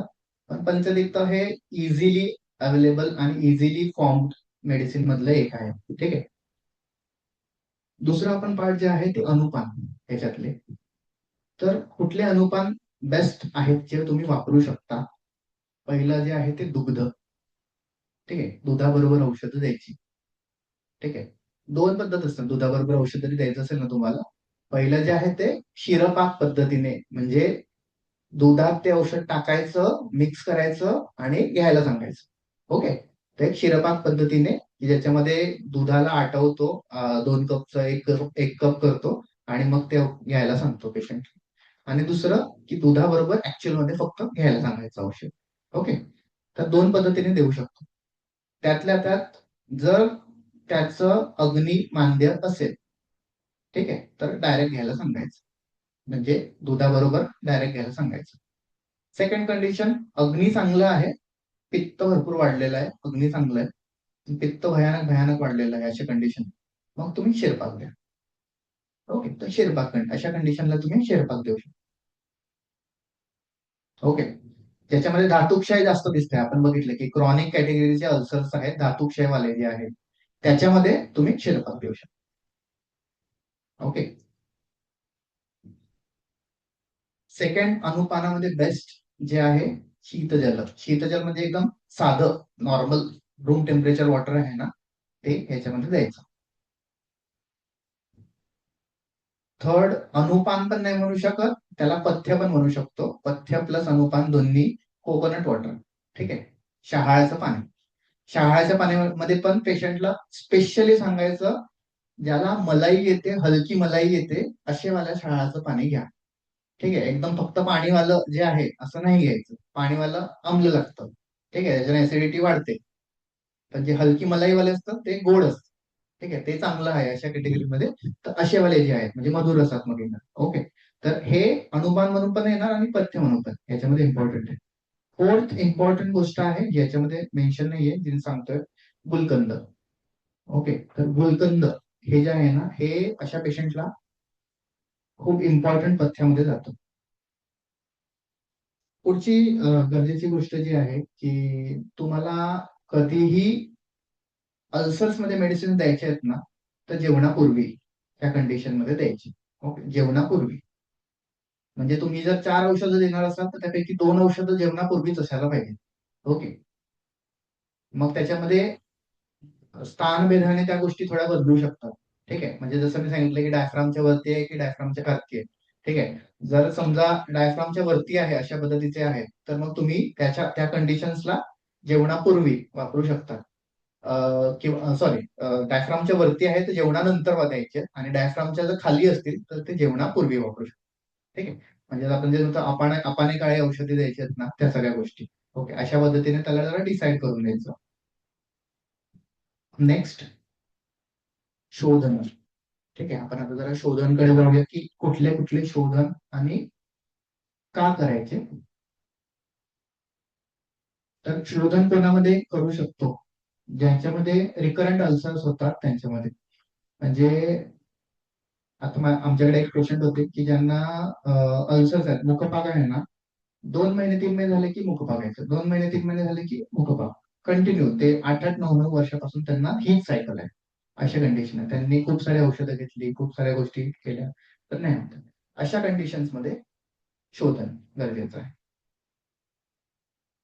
Second condition, long term medications ज्यांना आहे, खूप काळापासून औषधं घेतच चाललेत, ऍसिडिटीचं औषध घेतच आहेत. ठीक आहे, म्हणजे औषध घेतलं की बरं वाटतं, औषध बंद केले की परत येऊन जातं, अशा कॅटेगरी मधले. थर्ड, ज्यांना असोसिएटेड लिव्हर डिसऑर्डर्स, म्हणजे लिव्हर रिलेटेड काहीतरी डिफॉर्मिटी आहे किंवा स्किन रिलेटेड डिफॉर्मिटी आहे, अशा कंडिशन्स मध्ये. ओके, तर ह्या कंडिशन्स मध्ये तुम्ही शोधनं देऊ शकता. शोधनामध्ये सगळ्यात पहिलं जे आहे ते वमन. ओके, तर वमनाचा आहे ना, खूप खूप लिमिटेड रोल आहे याच्यामध्ये, खूप लिमिटेड रोल आहे, म्हणजे तुम्ही सगळ्यांमध्ये वमन देऊ शकत नाही अल्सर्स असाल तर. ओके, तर याच्यामधले पण जे मी सांगितले होते की जे कफपित्त डॉमिनंट असतात, ठीक आहे, जे कफपित्त डॉमिनंट आहेत, ज्याच्यामध्ये नॉशिया दिसतंय तुम्हाला, ओके, किंवा मग गुरुत्व दिसतंय जास्त, अशा कॅटेगरीमध्येच तुम्ही फक्त वमन देऊ शकता, ज्याच्यामध्ये गुरुत्व आहे. ओके, आणि हे आहे नॉशिया खूप जास्त, म्हणजे अशुद्ध रुची जे सांगतोय ना ते जास्त असेल खूप, अशा कॅटेगरीमध्ये तुम्ही कॉमन देऊ शकता. पुढचे जे असतात विरेचन, मोस्ट इम्पॉर्टंट रोल आहे विरेचनाचा अल्सर्स मध्ये. त्याच्यामध्येही त्रिवृत जे आहे ते बेस्ट सांगितलं आहे विरेचनासाठी तुम्हाला. नित्य विरेचनासाठी अविपत्तिकर, आणि थर्ड द्राक्षसिद्ध त्रिवृत. ओके, द्राक्षसिद्ध त्रिवृत. तर हे खूप म्हणजे एक होतं त्याला वाईडली रेंज मध्ये तुम्ही विरेचनामध्ये वापरू शकतात असे औषधं आहेत काही. थर्ड इम्पॉर्टंट कर्मांमध्ये बघितलं तर बस्ती खूप खूप खूप जास्त इम्पॉर्टंट. मुंबई सारख्या वेदर मध्ये लोक वाईडली खूप चांगल्या पद्धतीने करू शकतात अशी ट्रीटमेंट म्हणजे बस्ती. ओके, तर मोस्ट इम्पॉर्टंट त्यातला पण पिच्छा बस्ती हा जो प्रकार आहे याच्यामध्ये चांगला रिझल्ट देतो. सेकंड पंचतिक्त क्षीरबस्ती. ओके, पंचतिक्त क्षीरबस्ती याचे खूप चांगले रिझल्ट आहेत. थर्ड, ज्याच्यामध्ये तुम्हाला धातुक्षयमध्ये जे मी सांगितलं ना की बऱ्यापैकी धातुक्षय झालेले आहेत आणि अल्सरेटिव्ह कोलायटिस वाले जे अशा कंडिशन्स आहेत त्याच्यामध्ये माधुतैलिक बसते. माधुतैलिक बसते. आणि याबरोबर तुम्हाला मेंटेनन्स साठी द्यायचा आहे तो मात्रा बसते.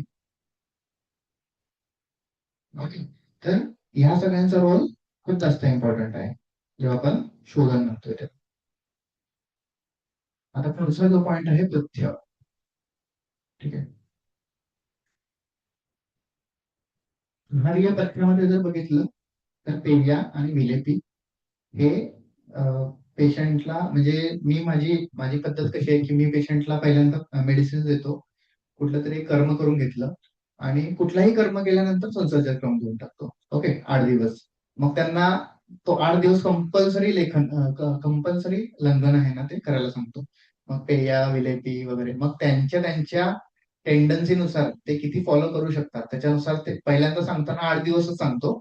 मग त्यांचा कॉल आला पहिल्या दिवशी दुसऱ्या दिवशी मग ते दिवस जरा कमी करतो. ओके, पण 8 दिवस कंटिन्यू त्यांना जरा छान पहिल्यांदा तुम्ही कुठलंही शोधन करून घ्यायचं आणि शोधनानंतर काहीतरी एक हे द्यायचं. आता जे ग्रंथामध्ये सांगितलंय ते वमन विरेच्या नंतर संसर्जन सांगितले.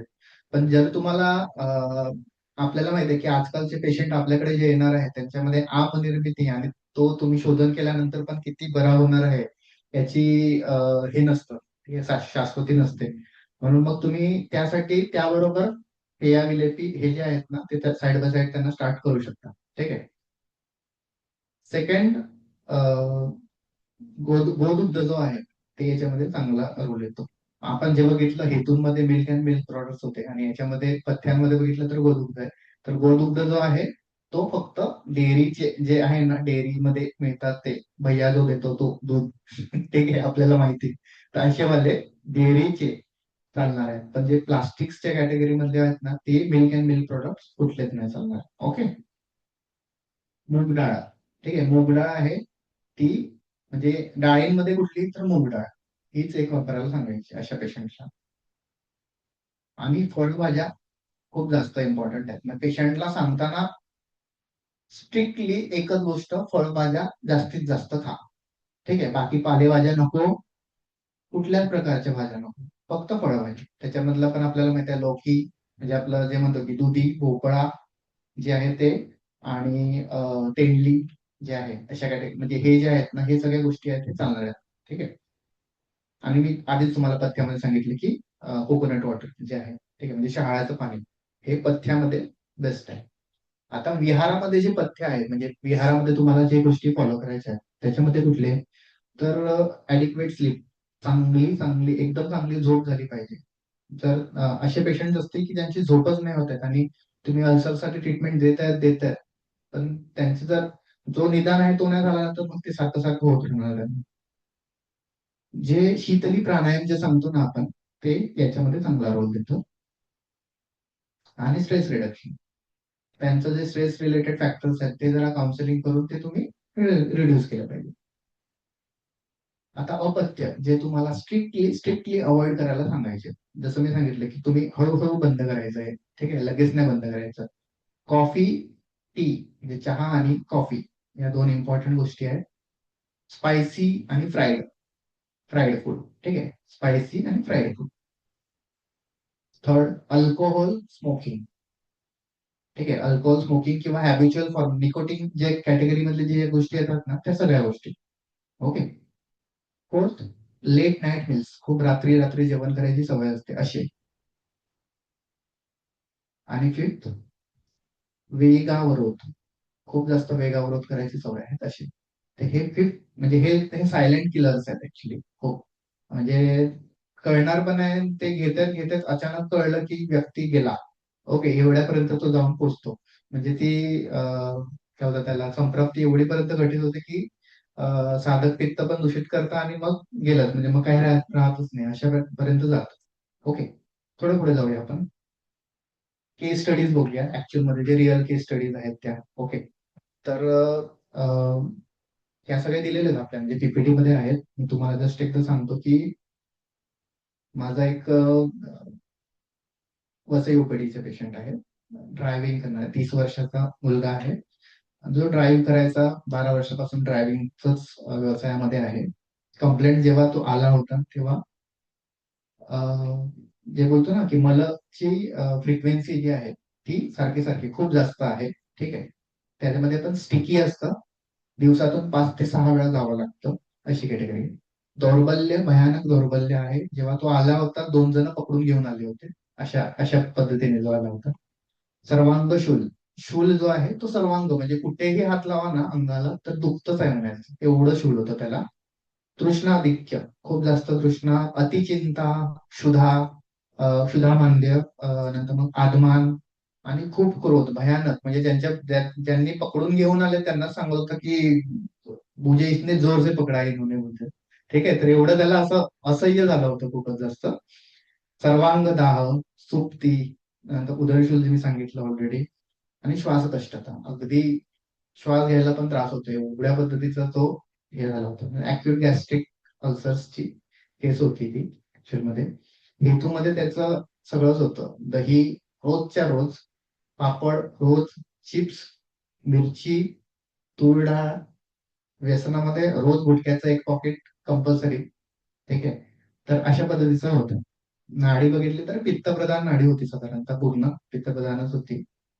पुढे युएसजी मध्ये त्याचे जे, म्हणजे मी जे सांगितलं तुम्हाला मगाशी सांगत होतं की आपल्याला युएसजी ने पण काही साऱ्या गोष्टी कळतात, तुम्हाला पुढे पण जायची गरज नाही पडत. ओके. फर्स्ट त्याच्यामध्ये होतं की mild hepatomegaly. Okay, mild hepatomegaly होतच. Gases filled bowel loop with impaired peristaltic movement. Okay, gases filled bowel loop with impaired peristaltic movement. आता आपल्याला कळलं की पेरिस्टाल्टिक मुवमेंट आहे ती बिघाड झालेला आहे त्याच्यामध्ये. ओके, म्हणजे आपल्याला कळलं पाहिजे की पेरिस्टाल्टिक नाही होते म्हणजे काहीतरी कंडिशन तिथपर्यंत गेली. आता तुम्ही स्कोपी केली असती तर ते निघालं असतं. ओके, पेशंटची कंडिशन अशी होती की तो स्कोपी करण्याच्या याच्यात नव्हता, नाही करणार, एवढे पैसे कोण खर्च करणार, अशा कॅटेगरीतला होता. तर आपण तेव्हा फक्त अभ्यंतर औषधं फक्त हे केली. आता अभ्यंतर औषधांमध्ये चिकित्सेमध्ये सुरुवात करताना पहिलं औषध जे वापरलं षडधरण योग. ओके, आमाशयात वातात आलेला आहे षडधरण योग. तर षडधरण योग जे आहे ते तुम्हाला माहिती आहे की जेव्हा तीव्र शूल अशा कॅटेगरी मधले जे लोक असतात, अशा याच्यामध्ये आहे ना षडधरण खूप चांगलं काम करतं. तीव्र उदरशूल. ओके, आणि पण ते म्हणजे आपल्याला माहिती पाहिजे की हे उदरशूल जे आहे ते सर्वांग पण चाललंय, म्हणजे पूर्ण, म्हणजे फक्त एकाच ठिकाणी नाहीये, पूर्ण चाललंय. अग्नितुंडी वटी, अग्नितुंडी वटी, आता याच्यामध्ये जर बघितलं तुम्ही क्षुधा वांद्य वगैरे भरपूर साऱ्या गोष्टी तुम्हाला दिसत आहेत, तर अग्नितुंडी वटी बेस्ट काम करणार आहे. की मेडिसिन जे सांगतो ना आपण, एक की मेडिसिन असतं ते म्हणजे प्रवाळ पंचामृत. ओके, प्रवाळ पंचामृत जसं मी सांगितलं की जेवणापूर्वी, काही औषधांचा आहे ना त्याचा त्याचा एक ऑरा असतो की ती औषधं कशी घ्यायची नाही आपल्याला माहिती पाहिजे. जसं प्रवाळ पंचामृत म्हटलं ना तर जेवणापूर्वीच द्यायला पाहिजे. त्याला जेवणानंतर देणं म्हणजे त्याचा मूर्खपण आहे. त्याचं काय होतं, त्याचं वेटेज कमी होतंय, असं होऊन जातं. ठीक आहे, तर प्रमाण पंचामृत म्हटलं की जेवणापूर्वीच. ओके, मग तुम्ही 1 गोळ्या द्या, 2 गोळ्या द्या, सकाळ दुपार संध्याकाळ द्या, पण जेवणापूर्वी. ओके. दिस आरोग्यवर्धिनी, आरोग्यवत कपिलावटी. आरोग्यवत कपिलावटी आपल्याला माहिती आहे की रेचन आवश्यकता आहे, पण पित्त कॅटेगरी मधले रेचन, म्हणून मग आरोग्यवत कपिल. ठीक आहे. जर आपल्याला अशीच सेम केस आहे की ज्याच्यामध्ये पित्त नाहीये, तर त्याच्यामध्ये आपण गंधर्व देखील वापरणार, की जे वाताचं अनुलोमन करणारं बेस्ट आहे. जसं मी सांगितलं की ही जी पेशंट होता तो क्रॉनिसिटी जास्त होती याची, तर मग पंचामृत परपटी याच्या बरोबर की मेडिसिन बरोबर वापरू शकतो. यामध्येच त्यांची लक्षणं जशी जशी उपशय मिळत गेला तशी तशी लक्षणं बदलत गेली आणि लक्षणं बदलल्यानंतर फक्त काही याच्यासाठी मग मध्येच आपण शंखवटी वापरली, की तात्कालिक काय बोलतात त्याला लक्षण उपशयासाठी. ओके, म्हणजे आता आदमान आहे तो फक्त घालवायचा आहे, आदमान आटोप आहे तेवढं घालवण्यासाठी. आता शंखवटी पण असं मेडिसिन आहे की ते जेवणापूर्वी द्यायचं. ओके. सेकंड इम्पॉर्टंट गोष्ट आहे शंखवटी. जर पेशंटला अग्निमांद्य नाही, म्हणजे अग्निमांद्य आहे, ठीक आहे, पण माउथ अल्सर्स नाही आहेत, ठीक आहे, अग्निमांद्य आहे पण माउथ अल्सर्स नाही आहे, तर त्याला चघळायला द्यायची. ओके. शंखवटी खूप बेस्ट रिझल्ट देते जेव्हा आपण चघळायला देतो. म्हणजे त्याचं तात्कालिक कार्य बघायचं असेल ना तुम्हाला, म्हणजे दिलंय आणि अर्ध्या तासात पेशंटला बरं वाटायचं, तर चघळायला द्यायची. म्हणजे खूप चांगले रिझल्ट येतात. याच्याबरोबर बाहेरची जी काही औषधं वापरली त्याच्यामध्ये उदूम सिरप करून आहे, जे औदुंबरापासून म्हणजे मोस्टली बनवलं जाते. ठीक आहे. तर उंजा फार्मसीचं येतं उदूम सिरप. कुटेजा अरिष्टम, ठीक आहे, अरिष्टामध्ये कुटेजा अरिष्टम, ठीक आहे. हे आपण त्याच्यामध्ये अवस्थेनुसार थोडंसं पुढे पुढे अवस्था गेली त्याच्यामध्ये वापरलं. सुरुवातीला क्रॉनिक स्टेजमध्ये जेव्हा तो फर्स्ट टाइम आला होता तेव्हा नाही, पण पुढच्या एक साधारणतः 2 महिन्याच्या फॉलोअप नंतर त्याला दिले. यष्टीमधू तैलाचा गुदपिचू, ठीक आहे, ही एक वेगळी ट्रीटमेंट आहे की ज्याच्यामध्ये तुम्हाला यष्टीमधू तेलाचा गुदपिचू दिला फक्त त्याला लावायला, की जेणेकरून कधी कधी काय होतं की पेशंटला बस्ती घ्यायला पॉसिबल नाहीये, ठीक आहे, पण त्याचं काम असं आहे की ड्रायव्हिंग हा त्याचा व्यवसाय आहे. ओके. मग तुम्हाला गुदपिचूसाठी काहीतरी गोष्टी त्याला देणं गरजेचंच आहे. ओके, मग तुम्हाला ते लक्षात येतं की याच्यामध्ये यष्टी मधू तेल वापरलं की जे व्रणरोपणाचं कार्य बेस्ट करणार. आपण पहिलंच बघितलं की यष्टी मधू व्रणरोपण, पित्तशमन आणि व्रणरोपण. ओके. एक झिमालिव्ह एलिस नावाचं एक सिरप आहे, झीनत फार्मसीचं येतं, की जे हिपॅटोमेगाली मध्ये, म्हणजे हिपॅटोमेगाली मध्ये पण कामात येतं आणि या कंडिशन मध्ये पण, म्हणजे ऍक्यूट गॅस्ट्रायटिस वगैरे जे राहिले या कंडिशन्स मध्ये पण, की पेशंटला खूप चांगली भूक लागायला सुरुवात होते. साधारणतः 10 ml चे 2 डोस जरी गेले ना, तर त्याच्यानंतर खूप चांगली भूक लागायला सुरुवात होते. ओके. तर हे म्हणजे चांगलं मेडिसिन आहे. साधारणतः 10-10 ml जरी तुम्ही दिलं, सिरप फॉर्म मध्ये आहे त्याच्यामुळे पेशंट घेतो चांगल्याने, फॉलो करतो. ओके.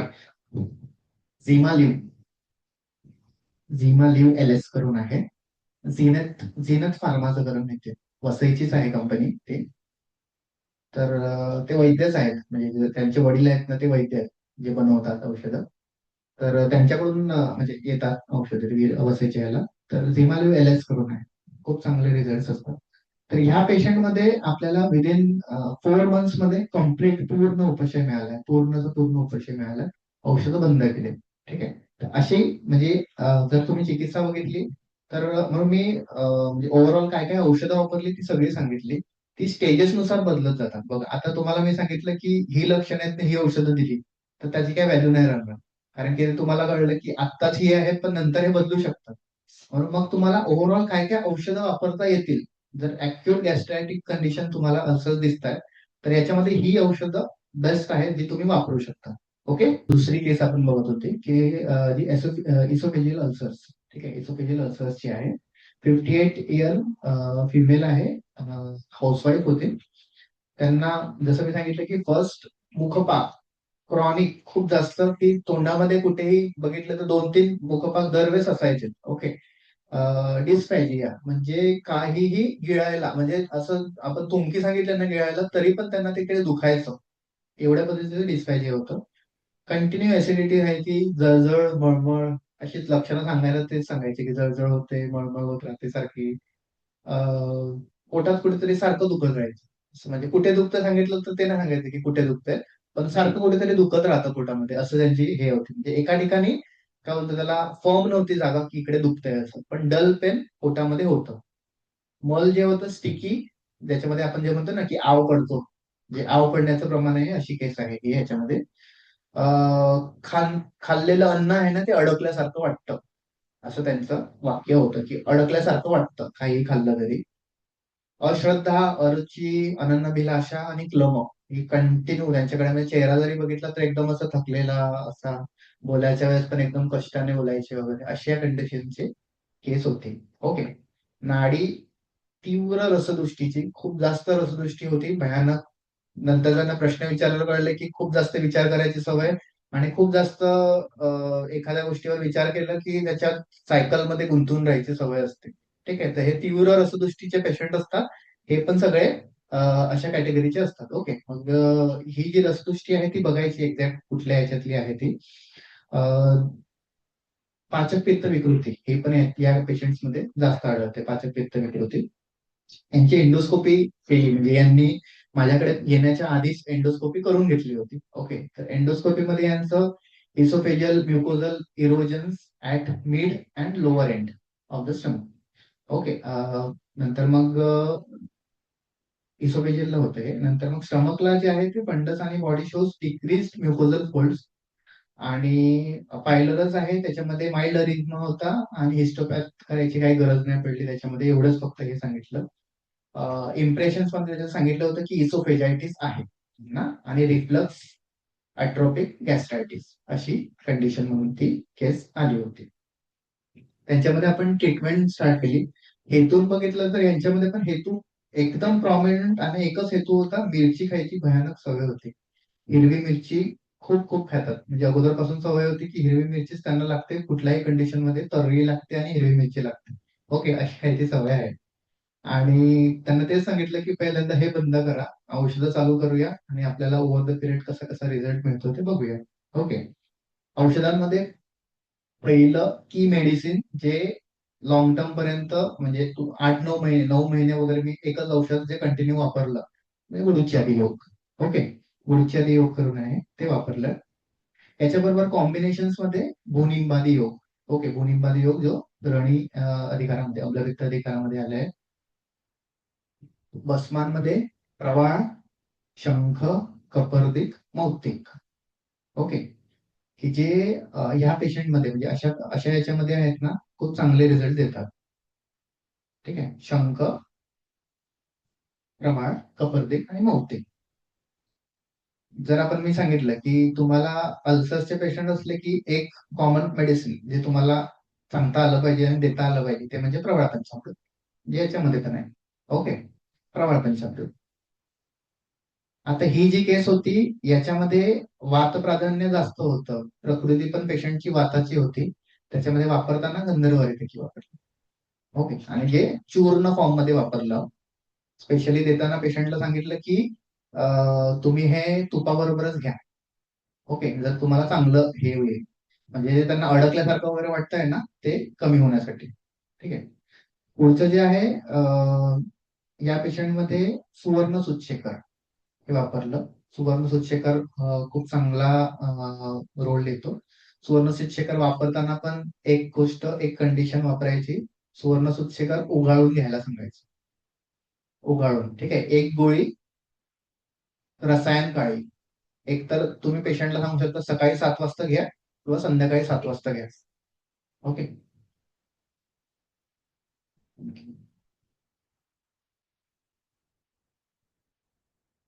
ओके, तर एक तर सकाळी 7 वाजता किंवा संध्याकाळी 7 वाजता.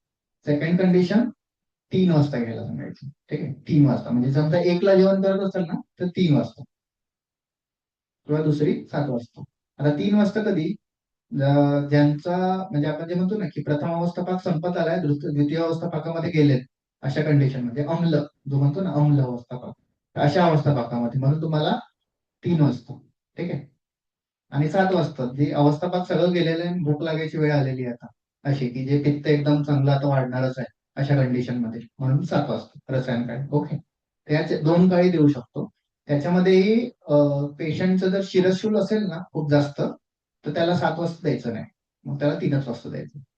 जर शिरशूल नाही आहे तर मग त्याला 7 वाजता देऊ शकता तुम्ही. ओके. पंचतिक्त घृत, जे मी तुम्हाला सांगितलं की पंचतिक्त घृत की मेडिसिन आहे, जे तुम्ही सगळ्या पेशंटमध्ये डोळे बंद करून वापरू शकता, शमन मात्रेमध्ये, नॉट शोधन, शमन मात्रेमध्ये. दुसरं एक आहे आवेचा योग.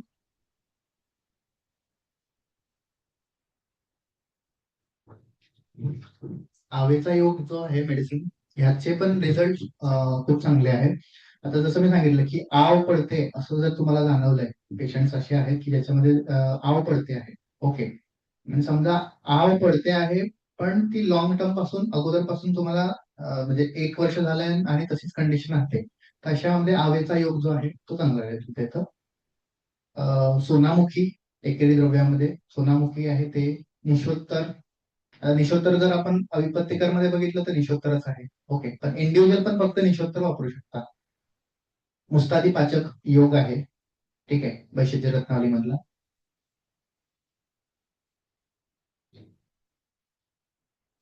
यांच्यामध्ये लोकल अप्लिकेशनला आपण शंखजिरक दिरवतो, ठीक आहे.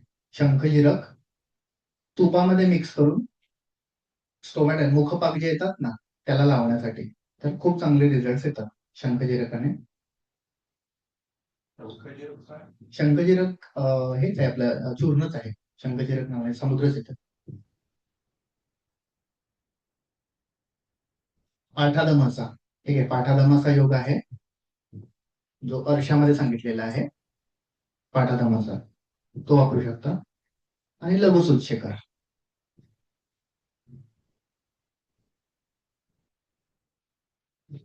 ओके, एवढेच औषधं 9 महिने फिरून फिरून फिरून फिरून दिलेले सगळे. त्याच्यातले 4 कॉम्बिनेशन फिरून फिरून दिलेले. कंडिशन बदलत गेले. त्यांच्यामध्ये 8व्या महिन्यापर्यंत एक लक्षण कॉमन होतं, डिस्पॅजिया, मी जे सांगितलं ना की गळ्यात काहीतरी अडकल्यासारखं वाटतं, हे 8व्या महिन्यापर्यंत होतं. 9 महिने पूर्ण झाल्या, औषधं झाल्यानंतर ते पण लक्षण पूर्ण केलं. म्हणजे ती कंडिशन एकच होती की ती क्रॉनिसिटीकडे खूप जास्त होती, पण 9 महिने झाल्यानंतर ती पण कंडिशन पूर्ण केली.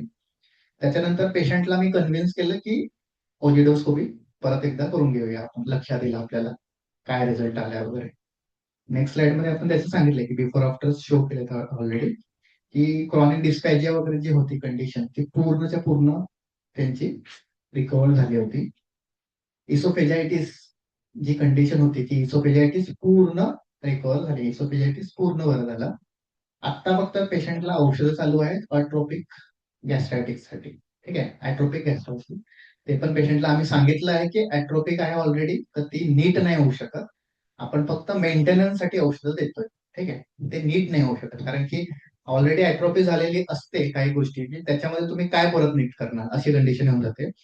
तर त्यांना फक्त इसोफेजायटिस हे जे हो ना, हे जे कंडिशन होती म्हणजे ती पूर्ण रिकवर झाली आपल्या एक साधारणतः 9 महिने, 9 ते 10 महिने औषधं लागली पूर्ण, कारण की खूप जास्त क्रॉनिक केस होती आणि खूप सारे म्हणजे मॉडर्न ट्रीटमेंट्स आहेत ते फॉलो करून करून करून करून कंटाळले, अशी केस होती, ओके. तर ही सेकंड केस झाली.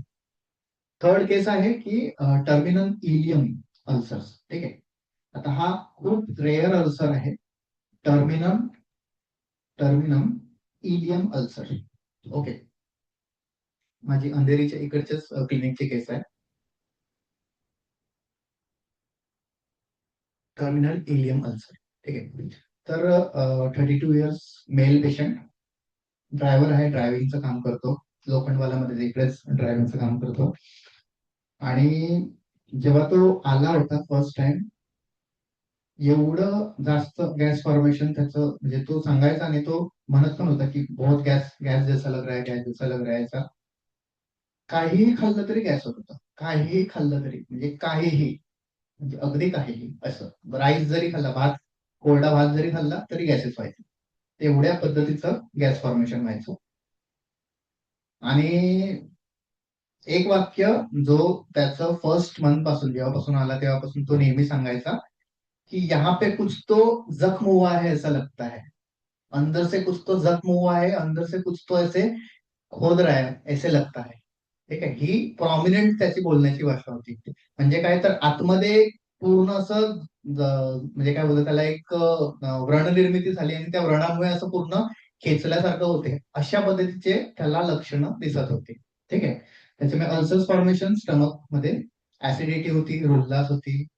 एक खूप भारी लक्षण जे होतं शिरशूल असायचं गॅस फॉर्मेशन होण्याच्या पूर्वी. ओके. गॅस फॉर्मेशन जेव्हाही म्हणजे जेव्हा त्याला आगमन हे लक्षण दिसतं त्याच्या पूर्वी त्याला शिरशूल येते, आणि मग शिरशूल व्हायला लागलं की मग आगमन व्हायचं.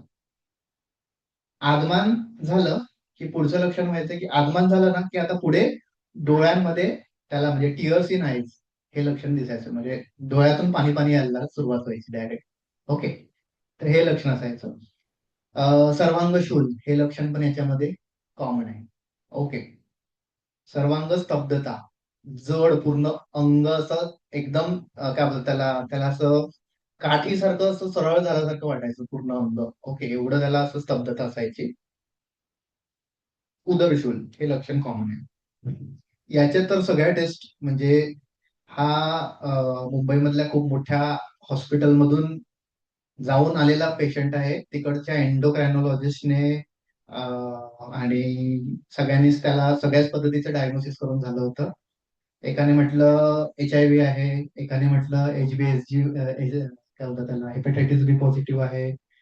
सगळे सगळे सगळे डायग्नोसिस. तर तो जेव्हा रिपोर्ट घेऊन आला होता तो सगळेच रिपोर्ट घेऊन आला होता की हे सांगितलंय, मग हे सांगितलंय, मग हे सांगितलंय. तर त्याने सगळेच डायग्नोसिस करून आला होता. बायोप्सीमध्ये अल्सरेशन विथ नोड्युलर लिम्फॉइड हायपरप्लॅशिया असं करून बायोप्सीमध्ये आलं होतं. एंडोस्कोपीमध्ये इलियाटिस असं करून एंडोस्कोपीमध्ये आलं होतं. आणि H पायलोरी पॉझिटिव्ह असं पण त्याचं ऑलरेडी नामकरण सगळ्या ठिकाणी झालं होतं की H पायलोरी पॉझिटिव्ह आहे आणि काही नाही होऊ शकत आता याचं. ओके. अशा कंडिशन मध्ये तो पेशंट आपल्याकडे आला. आता ट्रीटमेंटमध्ये जर बघितलं तर ट्रीटमेंट स्टार्ट करताना जसं मी सांगितलं की याच्यामध्ये की मेडिसिन जे आहे ना गुळूच्यादी योग आहे. ओके. तर गुळूच्यादी योग वाईड रेंज मध्ये वापरू शकतो कारण की त्याच्यामध्ये रौप्य आहे, रौप्य भस्म आहे. ठीक आहे. तर रौप्य भस्म असल्यामुळे त्याचा जो यूज आहे ना तो म्हणजे तुम्हाला सॉरी तुम्हाला असं जाणवेल की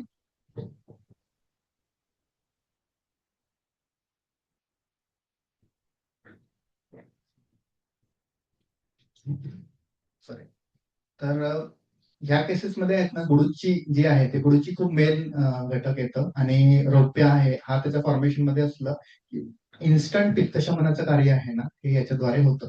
ओके. इन्स्टंट पित्त म्हणजे कुठलाही लॉंग टर्म पर्यंत जर पित्त असतील ना तर ते शमन करण्याचं कॅपॅसिटी आहे ना ती याच्यामध्ये आहे. ओके. पंचामृत परपटी सेकंड जे आहे मी सांगितलं की पंचामृत परपटी, प्रवाळ पंचामृत हे दोन्ही औषधे आहेत ही याच्यामध्ये वापरू शकतो. प्रवाळ पिष्टी, त्रिवंग भस्म.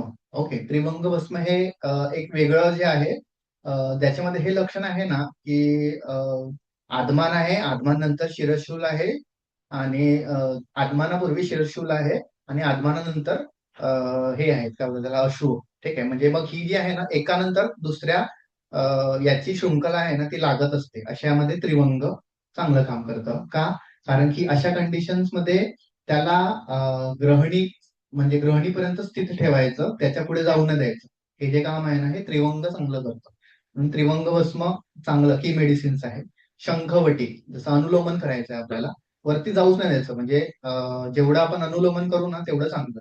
तर याला शंखवटी, आमपाचकवटी, बिल्वारेक्स सिरप करून आहे जे प्रॉपर बिल्वाचं हे केलं जातं. ठीक आहे. डाळिंबावलेह हे की मेडिसिन्स आहे, की मेडिसिन्स पैकी एक आहे याच्यामध्ये डाळिंबावलेह वापरणं. पंचतिक्त घृत जसं मी सांगितलं की पंचतिक्त घृत वापरू शकतात. अशा पेशंटमध्ये व्रणारोपण पण चांगलं करणं गरजेचं आहे. जसं तो म्हणतोय की मला जखम हुई ऐसे लग रहा है, तर तुम्हाला व्रणारोपण करणं तर गरजेचं आहे. तर गैरिक भस्म खूप चांगला गैरिकाचं चूर्ण आहे ते वापरू शकतो. षडधरण योग, ठीक आहे, षडधरण योग आहे ते वापरले याच्यामध्ये. हिंगवाष्टक वापरले आपण. मुस्तादी पाचंग आहे ते वापरलं. चिंचालवण तेल जे आहे, चिंचालवण तेल नाभीपुरणासाठी दिलंय. ठीक आहे. चिंचालवण तेल नाभीपुरण म्हणजे रोज रात्री फक्त नाभीपुरण करायचं चिंचालवण तेलाने. त्याच्याने पण जे आदमान आहे ना तो कमी होऊन जातो. गरम करून छान तेल लावायला सांगायचं नाभीपुरणासाठी. जिरकाद्यारिष्ट, ठीक आहे. जिरकाद्यारिष्ट जेव्हा शूलची टेंडन्सी खूप जास्त असते अशा कंडिशन मध्ये जिरकाद्यारिष्ट की मेडिसिन्स आहे.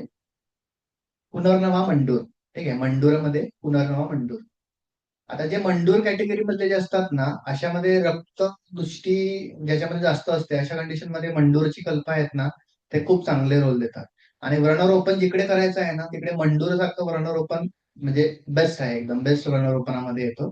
त्याच्यामुळे पुनर्नवा मंडूर की मेडिसिन्स मध्ये आहे. प्रवाळ पंचामृत जसं सांगितलं तसं, आरोग्यवर्धिनी आणि पंचसकार योग. ठीक आहे. पंचसकार चूर्ण जे आहे, तर पंचसकार चूर्ण पण याच्यामध्ये चांगलं रिझल्ट देतं. या पेशंटचे म्हणजे आता मी स्वतःहून माझ्या साईडने औषधं बंद केली, पण पेशंटच सांगतो की मी औषधं घेतो, मी औषधं घेतो, मला अजून बरं वाटतंय, मला अजून बरं वाटतंय. त्याचं ऑलमोस्ट मी 5 महिन्यापूर्वीच औषधं बंद केली. म्हणजे त्याला एक साधारणतः 8 ते 9 महिने औषधं आपण दिली पूर्ण रिकव्हरीसाठी, आणि पूर्ण रिकव्हर झालाय. पूर्ण म्हणजे लक्षण वाईज पूर्ण रिकव्हर झालंय. आता मी त्याच्या मागे लागलोय की तू टेस्ट करून घे, टेस्ट करून घे. आपण पण, आपल्याला पण कळेल की टेस्ट मध्ये एक्झॅक्ट काय झालंय आहे. तो टेस्ट नाही करत आहे, पण त्याला पूर्णचा पूर्ण उपशय आहे. ओके. आणि तो फक्त आता मेंटेनन्स डोस म्हणतो ना आपण तसं, फक्त बिल्वारेक सिरप एवढं, फक्त 1-2 गोष्टी आहेत तेवढं फक्त घे, ह्या कंटिन्यू चालू ठेव. ओके. अशा पद्धतीचा आता सध्या तरी चालू आहे पेशंट. हा पूर्ण उपशयामधला केस आहे. फोर्थ केस आहे क्रॉनिक एपीडी, म्हणजे ऍसिड पेप्टिक डिसीज जे म्हणतो क्रॉनिक, तर अशी केस आहे. 25 इयर्स मेल पेशंट आहे. पावडर कोटिंग कंपनीचं जी असतं त्याच्यामध्ये जॉब करतो. ओके. तो माझ्याकडे जेव्हा आला होता तेव्हाच known case of chronic APD म्हणून डायग्नोज करून आला होता, मॉडर्न करून. Okay. Pain in abdomen, specially in the left side. Okay. त्याच्यानंतर मग अम्लपित्त हे लक्षण होतं. उद्गार बाहुल्य, उद्गार बाहुल्य एवढं की म्हणजे आपण असं हाताला जरी, आता समजा त्याचा हात आहे आणि मी असा हात जरी लावला तरी त्याला ढेकर यायचं. ओके. अशी कंडिशन होती. आणि असे पेशंट्स मिळतात खूप सारे. म्हणजे त्याच्यानंतर मग मी ते म्हणजे कंटिन्यू पेशंट बघितले अशा पद्धतीचे, की हात लावला तरी ढेकर येतात असे. ठीक आहे. तर असे पेशंट असतात क्रॉनिक एपीडी मध्ये जातात. ओके. उद्गार बाहुल्य एवढं. आदमान, शिरप्रदेशी दाह, शिरशूल, आता याच्यामध्ये एक जे मी तुम्हाला सांगितलं होतं सुरुवातीला लक्षण, की रोज सकाळी पित्त काढायची सवय, की जी याच्यामध्ये हिस्ट्री म्हणून आढळली, की रोज सकाळी पित्त काढायची. आणि वजन द्यायला ते 54 पासून 46 वर गेलं होतं, म्हणजे 8 किलो वजन लॉस झालं होतं. स्ट्रेस भयानक असायचा आणि क्रोधाधिक्य, खूप जास्त चिडचिड करायची सवय, जे मी सांगितलं तुम्हाला. हेतूमध्ये जे आहेत तीच लक्षणं सगळी दिसतात आपल्याला. ओके. आणि हेतू मध्ये ते कर्ली झाले ऍक्च्युली, ते इडली आहे. इडली, वडापाव, समोसा, नंतर मग इडली डोसा, हे डेली त्याची खायची सवय होती त्याला. ओके. तर अशा पद्धतीचा सॉर्ट ऑफ हेतू येतो हे होते. आता त्याची ट्रीटमेंट जर बघितली तर याच्यामध्ये रसपाचक हे की मेडिसिन होतं, की जे रस पाचन, मी जसं सांगितलं तुम्हाला, एक तर रसदृष्टी असेल, रक्तदृष्टी असेल, तुम्ही हिस्ट्री डिटेलमध्ये घेतली की तुम्हाला कळते की एक्झॅक्ट काय आहे. ठीक आहे. तर रसपाचक, रक्तचंदन वापरलं. वचा हे थोडं वेगळं, म्हणजे हटके मेडिसिन जे सांगतो आपण त्यातलं एक आहे वचा. यष्टी मधू, औदुंबर अवलेह. ठीक आहे. औदुंबर अवलेह, प्रमाण पंचामृत, रसायनवटी, शंखवटी, आवेचा योग, आंपाचक, गंधर्वरितकी, पंचतिक्त, आणि वेगळं अजून एक चंद्रप्रभावटी. ओके. की जे याच्यामध्ये थोडं वेगळं काम करतं, की जे असे जे पेशंट्स असतात की ज्यांच्यामध्ये क्रॉनिसिटी जास्त आहे, हात लावलं ढेकर येतात, अशा कंडिशन्स मध्ये चंद्रप्रभा जे आहे ना ते म्हणजे अपान प्रवृत्त करतं. ठीक आहे. थोडक्यामध्ये सांगायचं झालं तर अपान प्रवृत्त करतं. अपान प्रवृत्त करतं अनुलोमनासाठी आणि अपान प्रवृत्त करण्यासाठी चंद्रप्रभा चांगलं काम करतं, म्हणून मग चंद्रप्रभा वापरली. ओके. अशा पेशंटमध्ये आपल्याला चंद्रप्रभेने छान रिझल्ट आले. ओके. आता चंद्रप्रभा पण वापरायची असेल तर अपान काळीच. ओके. ते पण जेवणापूर्वीच द्यायचे. काही मेडिसिन्स आहेत ते जेवणापूर्वीच द्यायला पाहिजे. त्याच्यामधल्यातलं एक आहे चंद्रप्रभावटी. ओके. ही फोर्थ केस आहे. ही विदिन 2.5 मंथ्स मध्ये, म्हणजे 2.5 महिन्यामध्ये वगैरे साधारणतः पूर्ण रिकवर्ड केस आहे. फिफ्थ केस आहे अल्सरेटिव्ह कोलायटिसची. आता ही केस जी आहे अल्सरेटिव्ह कोलायटिसची, मी पोदारमध्ये असताना अराउंड 2018-19 मध्ये वगैरे बघितलेली केस आहे. 27 इयर्सचा मेल पेशंट आहे. व्हिडिओ एडिटिंगचं काम करायचा. ओके. स्पेशल पंचकर्म वॉर्ड जो होता आपला, स्पेशल पंचकर्म वॉर्ड मध्ये ऍडमिट असतो. तर तेव्हा असताना त्याला उदरशूल हे लक्षण होतं. डल पेन असायचं, ब्लिडिंग थ्रू स्टूल समटाइम्स. ठीक आहे. लग्न आपल्या याच्याद्वारे म्हणजे मेलिना कॅटेगरी जो होता त्याच्यामधला होता. मला 8 ते 10 वेग रोज. ओके, रोज 8 ते 10 अशा पद्धतीचं, म्हणजे अर्धा दिवस त्याचा टॉयलेटमध्ये जायचा, अशा पद्धतीचा होता. द्रवमल प्रवृत्ती होती, क्लम होतं, दाह होतं, शिरशूल आहे, वेट लॉस 64 पासून 52 kg पर्यंत. ठीक आहे, म्हणजे 12 किलो वेट लॉस त्याच्यामध्ये झाला होता ऑलरेडी. ज्वर प्रवृत्ती होती आणि सगळे संधिशूल होते, जॉईंट पेन आहेत ना ते सगळे असायचे. इंडोस्कोपीमध्ये त्याचं अल्सरेटिव्ह कोलायटिस डायग्नोसिस कन्फर्म होतं ऑलरेडी. ओके. हेतूमध्ये चायनीज आयटम्स डेली खायची सवय, आणि ते पण 10 वर्षापेक्षा जास्त. ठीक आहे, 10 वर्षापासून म्हणजे बाहेरच राहिला आणि तेवढंच खायला आवडतं म्हणून तेवढंच खाल्लंय. ग्रीन चिलीज जेवणामध्ये नेहमी असतात, अशा पद्धतीचं आहे. आता याचा जो आहे ना, ट्रीटमेंट्स मध्ये जर बघितले आपण, तर ट्रीटमेंट प्रोटोकॉल जो आहे ना, यांचे इंटरनल मेडिकेशन ते ते जे वैद्य होते त्यांनी त्यांनी त्यांचे चालू ठेवले. आपण फक्त पंचकर्माच्या दृष्टिकोनात त्याचं जर बघितलं, तर याच्यामध्ये पंचतिक्त क्षीरबस्ती ही की म्हणजे की पंचकर्म आहे, तो याच्यातला रोल होता. की पंचतिक्त क्षीरबस्ती डेली त्याला 20 दिवस पर्यंत चालू होतं, पंचतिक्त क्षीर. ओके, आणि ते पण ड्रिपिंग मेथडने. ड्रिपिंग मेथड जे सांगतोय ना अशा पद्धतीने, म्हणजे पुश नव्हतं करत, फक्त लावायचे असे आणि आपोआप जाऊ द्यायचे. तर ड्रिपिंग मेथडने पंचतिक्त क्षीरबस्ती हे चालू होतं. सहचरादी तेल अनुवासन, म्हणजे सकाळी जर पंचतिक्त क्षीर दिला तर संध्याकाळी अनुवासन, अशा पद्धतीची त्यांना हे चालू होते. आणि एक साधारणतः 2 महिन्यानंतर त्याला मुस्तादी आपण बस्ती दिला. मुस्तादी आपण आहे ना, ते 14 दिवसाचा टोटल हे दिला होता.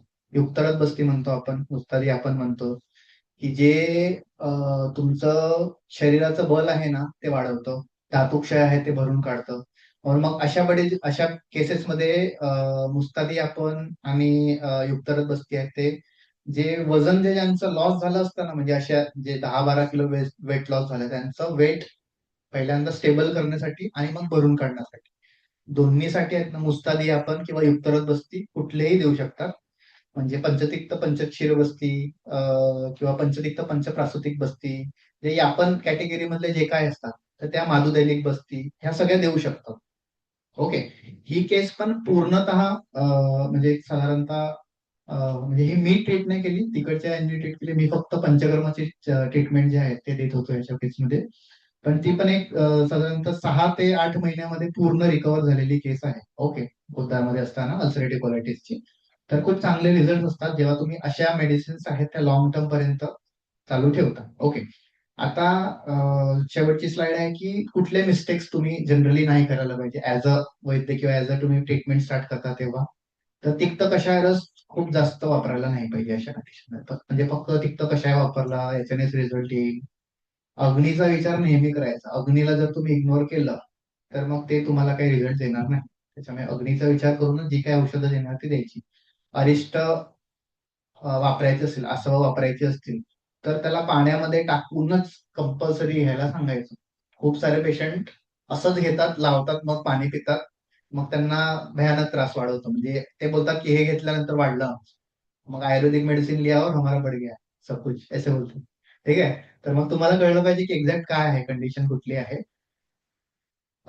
घृत खूप इम्पॉर्टंट रोल देतात अल्सर्स मध्ये, त्याच्यामुळे घृत नेहमी वापरा. ओके, अशा कंडिशन्स मध्ये. आणि पथ्य काउन्सिलिंग नेहमी करायला पाहिजे. जेव्हा तुम्ही पथ्याचं काउन्सिलिंग नाही करणार ना, तेव्हा तुम्हाला 101% त्याच्यामध्ये काही ना काही डिफॉर्मिटी दाखवणार. ओके, म्हणजे तुम्हाला रिझल्ट आहेत ना ते डिले होतात जेव्हा तुम्ही पथ्य आहेत ते नीट नाही सांगत पेशंटला. ओके. तर पथ्य सांगणे गरजेचं आहे, आणि पथ्य डिटेलमध्ये जेवढे सांगाल ना तेवढं तुम्हाला रिझल्ट आहेत ते पटपट यायला सुरुवात होते. ओके. सो म्हणजे हे एवढं आजचं म्हणजे लेक्चर्स मध्ये पीपीटी मध्ये ज्या गोष्टी होत्या त्या मी जस्ट तुम्हाला एकदा सांगितल्या. आता फक्त 1-2 मिनिटांमध्ये तुम्हाला याच्यातल्या आहेत ना, अजून जे कल्प आहेत ना, जे मी माझ्या डेली वापरी म्हणजे याच्यामध्ये युज करतो, असे कल्प आणि हे आहेत ते फक्त सांगतो. त्यातलं फर्स्ट सूतशेखर आपण ऑलरेडी बघितलं. सूतशेखर, कामदुधा, लघु सूतशेखर, प्रवाळ पंचामृत, पंचामृत पर्पटी. याच्यापेक्षा वेगळं जे आहे ते सूक्ष्म त्रिफळा. ओके. सूक्ष्म त्रिफळा कंडिशन इरोजन्सच्या ज्या कंडिशन्स आहेत, ठीक आहे, किंवा ज्याच्यामध्ये म्हणजे असं तुम्ही समजा की अँटीबायोटिक म्हणून तुम्ही आयुर्वेदामध्ये काय वापरायचं असेल तर सूक्ष्म त्रिफळा वापरू शकता. ओके. तर मेडिसिन्स बरोबर कॉम्बिनेशन मध्ये वापरण्यासाठी इसोफेगस म्हणजे डायफ्राम आणि त्याच्या वरच्या भागात अशा कंडिशन्स असतील तर त्याच्यामध्ये सूक्ष्मजीव वापरू शकता. यष्टीमधून घनवटी लिटरली जे म्हणतो इपिग्लॉटिस आणि त्याच्यावरचा भाग ओरल ओरल म्युकोजा, त्याला जर तुम्हाला तात्कालिक उपशय आणि चांगला उपशय द्यायचा असेल, मग ते अल्सर्स मध्ये असू द्या, कफ मध्ये असू द्या किंवा व्रणामध्ये असू द्या, कुठल्याही याच्यामध्ये, तर त्याच्यामध्ये यष्टीमधून घनवटी चघळायला, ओके, चघळायला देऊ शकता. पटोळ मुलाची घनवटी, ठीक आहे. पटोळ मुलाची घनवटी जे आहे हे एनजेपी फार्माचं येतं. एनजेपी फार्मा करून कंपनी आहे, तर त्यांचं पटोळ मुलाची घनवटी, त्यांच्या सगळ्या घनवटी देतात. तर त्या घनवटी आहेत ना ह्या म्हणजे रक्तदृष्टीजन्य हेतू जर तुम्हाला काय आढळतात अल्सर्स मध्ये, तर अशामध्ये पटोळ मुलाची घनवटी चांगलं काम करतं. शंखवटी ऑर्डर सांगितलं. गंधर्वकी, हिंगवचादी, हिंगवचादी टॅबलेट्स जे आहेत त्या, हिंगवचादी पण स्पेशली लक्षात ठेवायचं, अपानाशी निगडीत गोष्टी असेल तरच, म्हणजे जसं सांगितलं डायफ्रामच्या खाली असेल तरच हिंगवचादी, वरती असलं तर ते उलट काम करतं, ते वाढवतं सगळं, ओके, कारण की हिंगू आहे त्याच्यामध्ये.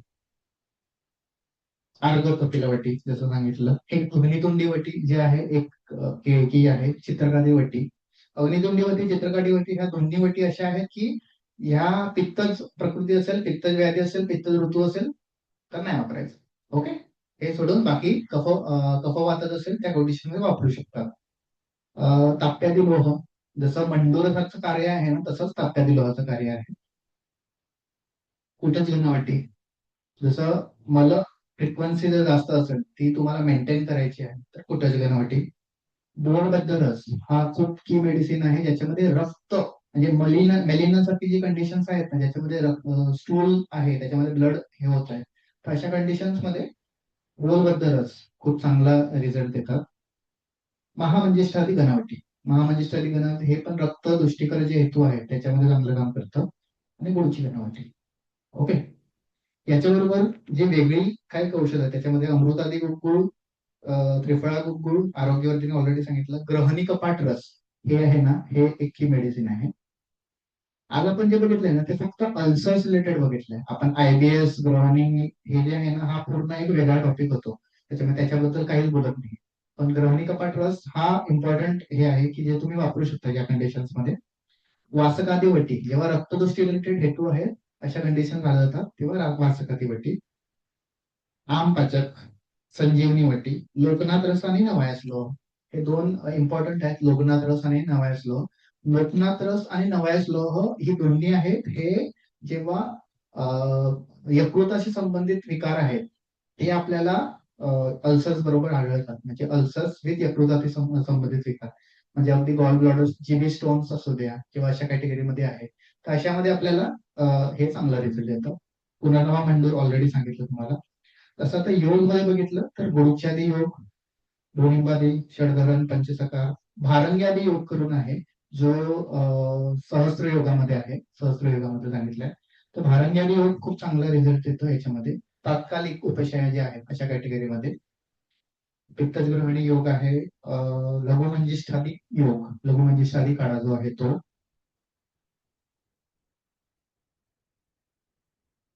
भास्कर लवण चरण चुरुडा, उस्तादी पाचक हे जे आहेत ऑलरेडी सांगून झाले.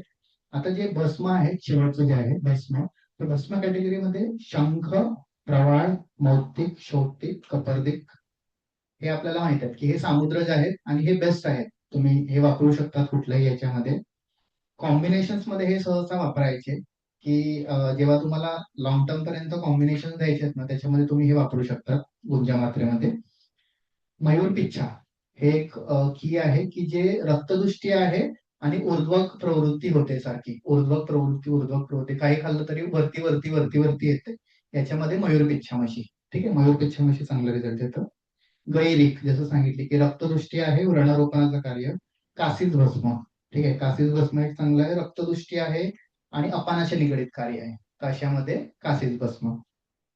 सुवर्ण माक्षिक जे पित्त प्रधान संप्राप्ती असते त्यांच्यामध्ये पित्त प्रधान आहे, पित्तज ऋतू आहे, अशा सगळ्यांमध्ये सुवर्ण माक्षिक.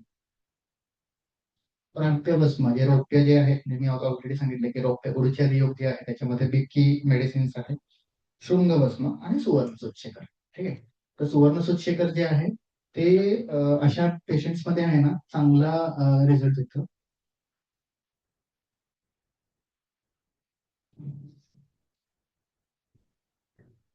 तर हे साधारणतः आता आपले जे मेडिसिन्स आणि हे आहेत अल्सरेटिव्ह साठी, अल्सरेटिव्ह म्हणजे आपण एक साधारणतः अल्सर्स त्याच्या निगडीत गोष्टी बघितल्या. त्याच्यामध्ये कुठली पथ्य फॉलो करायला पाहिजे, काय करायला पाहिजे. मी तुम्हाला म्हणजे नंतर आफ्टर लेक्चर पीपीटी शेअर करणार आहे. आणि पीपीटी नंतर आपण एक साधारणतः प्रत्येक आहारामध्ये कुठल्या कुठल्या गोष्टी आहेत, त्या आहारीय पथ्यामध्ये जर बघितलं तर आहारीय पथ्यामध्ये कुठल्या गोष्टी फॉलो करायच्या आहेत आणि कुठल्या नाही करायच्या. तर त्याचा एक मी तुम्हाला एक डाएट प्लॅन आहे, तो अल्सर्स मध्ये कुठला फॉलो करायचा, तर तो एक प्रोव्हाइड करेन. ओके. तर तुम्ही एकदा जस्ट गो थ्रू करा पूर्ण, आणि तुम्हाला काय डाऊट्स वगैरे असतील तर ते ग्रुपवर पण विचारू, म्हणजे ग्रुपवर किंवा पर्सनली पण विचारू शकता.